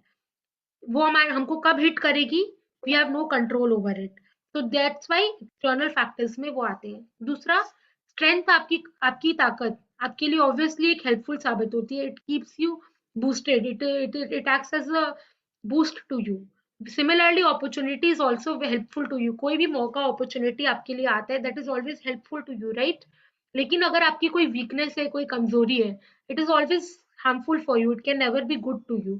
और थ्रेट मतलब होता है कोई भी danger, any sort of danger is obviously harmful for anyone, right? So strength और अपॉर्चुनिटी हेल्पफुल होता है, वीकनेस और थ्रेट किसी के लिए भी हार्मफुल होता है। और स्ट्रेंथ और वीकनेस एक्सटर्नल इंटरनल फैक्टर्स होते हैं, अपॉर्चुनिटी थ्रेट एक्सटर्नल फैक्टर्स होते हैं। इतना सा बात आपको ध्यान रखना है। उसके बाद फॉर्मेट, एक रेज्यूमे का फॉर्मेट क्या होता है। सबसे पहले क्रोनोलॉजिकल रेज्यूमे का बात करते हैं। क्रोनोलॉजिकल रेज्यूमे फॉर्मेट बेसिकली सबसे कॉमन होता है, जहां पर आप अपना चालू कैसे करते हैं हम लोग, मोस्ट रिसेंट टू ओल्डेस्ट में हम लोग जाते हैं। मतलब सबसे लेटेस्ट आपका जो इन्फॉर्मेशन होता है वो आप सबसे पहले लिखते हो, and accordingly you move further. For example, अगर आपका बात करती हूँ मैं, आपने ग्रेजुएशन करके रखा है, आपकी क्वालिफिकेशन लेटेस्ट है ग्रेजुएशन इन कॉमर्स, तो आप स्टार्ट करोगे विद बीकॉम ऑनर्स ग्रेजुएशन। उसके बाद आप मेंशन करोगे अपने कॉलेज का नाम, आप बताओगे वहां पर आपने कितने मार्क्स स्कोर किए, कौन से ईयर में आपने ग्रेजुएशन पास किया। ये आपका लेटेस्ट इन्फॉर्मेशन हो गया। उसके तुरंत पहले आपने क्या किया था, 12th पास किया था, तो आप अपने हायर सेकेंडरी के मार्क्स लिखोगे, बताओगे कौन से बोर्ड से किया, कितने नंबर आए, कौन से ईयर में पास आउट किया। उसके बाद आप क्लास 10 मेंशन करोगे, क्योंकि रेज्यूमे में हम लोग पूरा 1 to 12 क्लास का मार्कशीट नहीं देते हैं, सिर्फ क्लास 10 और 12 जो कि इंपॉर्टेंट होता है हमारे करियर का, वो मेंशन करते हैं। और कॉलेज डिग्री या उसके बाद पोस्ट ग्रेजुएशन जो भी डिग्री होता है उसको हम लोग मेंशन करते हैं, राइट। तो बेसिकली बोलने का मतलब ये है कि you list your most recent work और education, then you go in the reverse chronological order, right. That's the format of a chronological resume. Next type क्या होता है, फंक्शनल रेज्यूमे। फंक्शनल रेज्यूमे में बेसिकली आप अपना मेन इंपॉर्टेंस किस पे highlight करते हो, आपके स्किल्स और अकम्पलिशमेंट पे। जहां पर आपने कोई भी स्किल्स है आपके अंदर, कोई भी अचीवमेंट्स है आपकी, उसको आप मोर फोकस पे डालते हो। बेसिकली ग्रेजुएट्स है, जो लोग फ्रेशर्स हैं, जिनके पास वर्क एक्सपीरियंस नहीं है, तो वो लोग क्या हाईलाइट करेंगे अपना रिज्यूमे में, वर्क एक्सपीरियंस ही नहीं है उसके पास, तो उसको अपना स्किल्स और अचीवमेंट हाईलाइट करना होगा। मानो उसने क्लास 12 में टॉप किया था अपने स्कूल पे, तो वो उसका अचीवमेंट है। या फिर उसने कोई सर्टिफिकेशन कोर्स करके रखी है, या वो माइक्रोसॉफ्ट एक्सेल में बहुत ज्यादा एक्सेलेंट है, तो ये उसका स्किल होगी, आईटी स्किल्स। तो आप उस पर फोकस करोगे। फंक्शनल रिज्यूमे बेसिकली फ्रेशर्स और के लिए ज्यादा होता है सूटेबल, जिनके पास मान लो या तो करियर में गैप है, या जिनके पास कोई एक्सपीरियंस ही नहीं है, उनके लिए। थर्ड होता है combination resume. From the name itself आपको समझ में आ जाएगा, it is a mix of the chronological and functional format, जहाँ पर एक सीक्वेंशियल लिस्ट होता है आपके एम्प्लॉयमेंट और एजुकेशन हिस्ट्री के बारे में। यहाँ पर बेसिकली आप स्टार्ट करते हो अपने फंक्शनल फॉर्मेट के साथ, और एंड करते करते आप अपना इंफॉर्मेशन प्रोवाइड करते हो एम्प्लॉयमेंट हिस्ट्री का, और कहाँ कहाँ किस किस ऑर्गेनाइजेशन में आपने कब कब काम किया है, वो सारा बात मेंशन होता है। बात क्या क्या ध्यान रखना है आपको जब भी एक रिज्यूमे लिखोगे, कि जो आपका फॉर्मेट है वो सिंपल होना चाहिए, शॉर्ट और क्रिस्प उसको रखना है, ऑब्जेक्टिव क्लियरली स्टेट होना चाहिए, कोई भी एग्जैगरेशन बढ़ा चढ़ा के बात उसमें नहीं करना है, फॉल्स डिटेल नहीं प्रोवाइड करना है, ऑर्गेनाइज करके रखना है लॉजिकली, टोन न्यूट्रल होना चाहिए, कोई भी रिलीजन स्पेसिफिक नहीं होना चाहिए, बायसनेस नहीं दिखना चाहिए, कोई ग्रामेटिकल एरर्स नहीं होने चाहिए, आपकी एक्सपेक्टेड सैलरी क्या है कंपनी से, वो आपको कभी भी रिज्यूमे के अंदर मेंशन नहीं करना है, unless they ask you, you should not mention. कोई भी अचीवमेंट है आपका उसको हाईलाइट करो। These are the key points you have to keep in mind while writing a resume.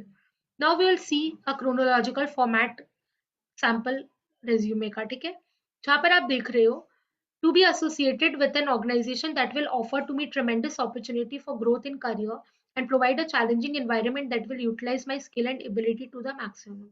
ये जो पर्सन है ना, he is a chartered accountant, वो एक कंपनी में जॉब एप्लीकेशन का बेसिकली देने के लिए एक रिज्यूमे बना के रखा है।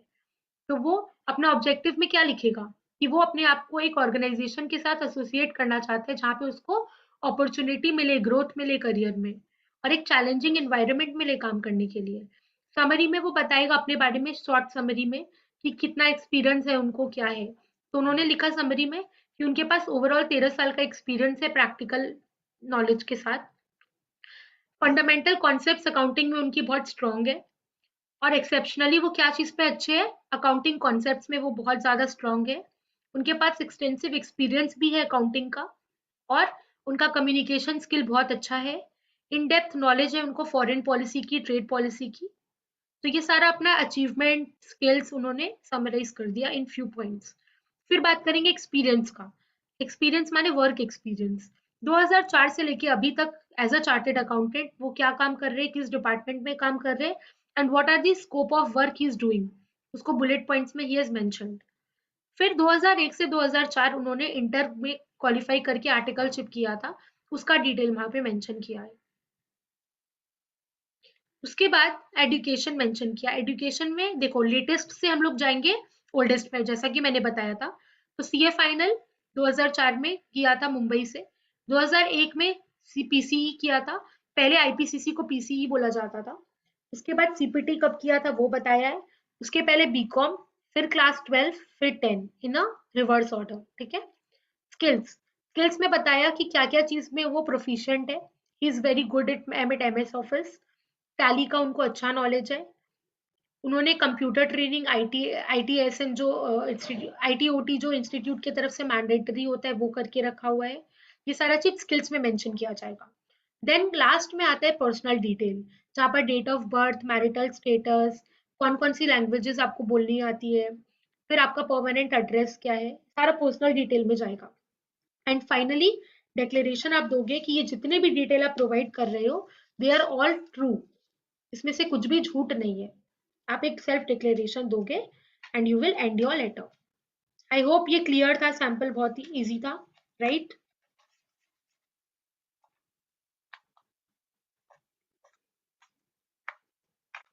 Yes ma'am. ओके, फिर एक फंक्शनल फॉर्मेट है, ठीक है। इसमें भी आप देखोगे करियर ऑब्जेक्टिव है, टेक्निकल स्किल्स है। देखो अभी ऊपर बता के आया था कि डिफरेंट क्या होता है। फंक्शनल रिज्यूमे अलग क्यों होता है, क्योंकि उसमें हम लोग स्किल्स का बात करते हैं। वर्क एक्सपीरियंस बंदे के पास शायद नहीं होता है, तो उसके पास क्या स्किल्स है, नॉलेज है, वो बताएगा। इसीलिए आप देखो करियर ऑब्जेक्टिव में टेक्निकल स्किल्स आ गया, उसके बाद पर्सनल स्किल आ गया, एजुकेशन आया, उसके बाद achievement, responsibility, pre professional experience, माने प्रोफेशनल के पहले बनने के पहले कोई एक्सपीरियंस अगर है इंटर्न वगैरह की तरह, पार्ट टाइम की तरह, वो मेंशन होगा। और रेफरेंस अगर कुछ है दे दिया। उसके बाद नॉर्मल डिक्लेरेशन जैसा ऊपर में दिया था कि सारे इंफॉर्मेशन करेक्ट है। And finally the letter will end. Hello,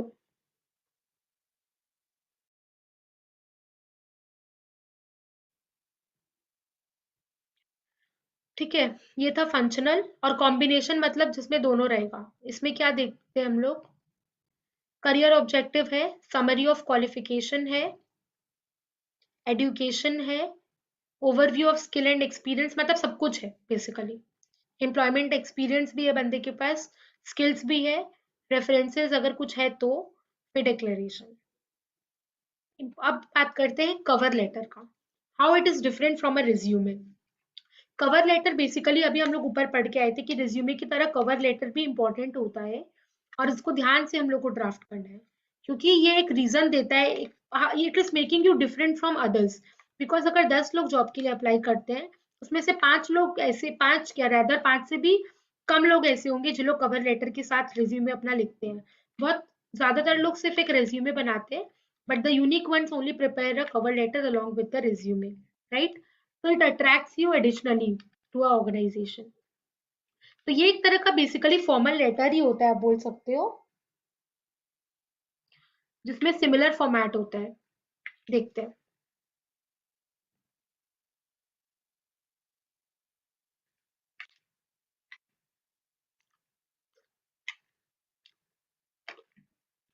यहाँ पर इंट्रोडक्शन जाएगा, जैसे कि आप बताओगे कि आप किस पोजीशन के लिए अप्लाई कर रहे हो, वो मेंशन करोगे। कहाँ से आपको अपॉर्चुनिटी के बारे में पता चला, वो।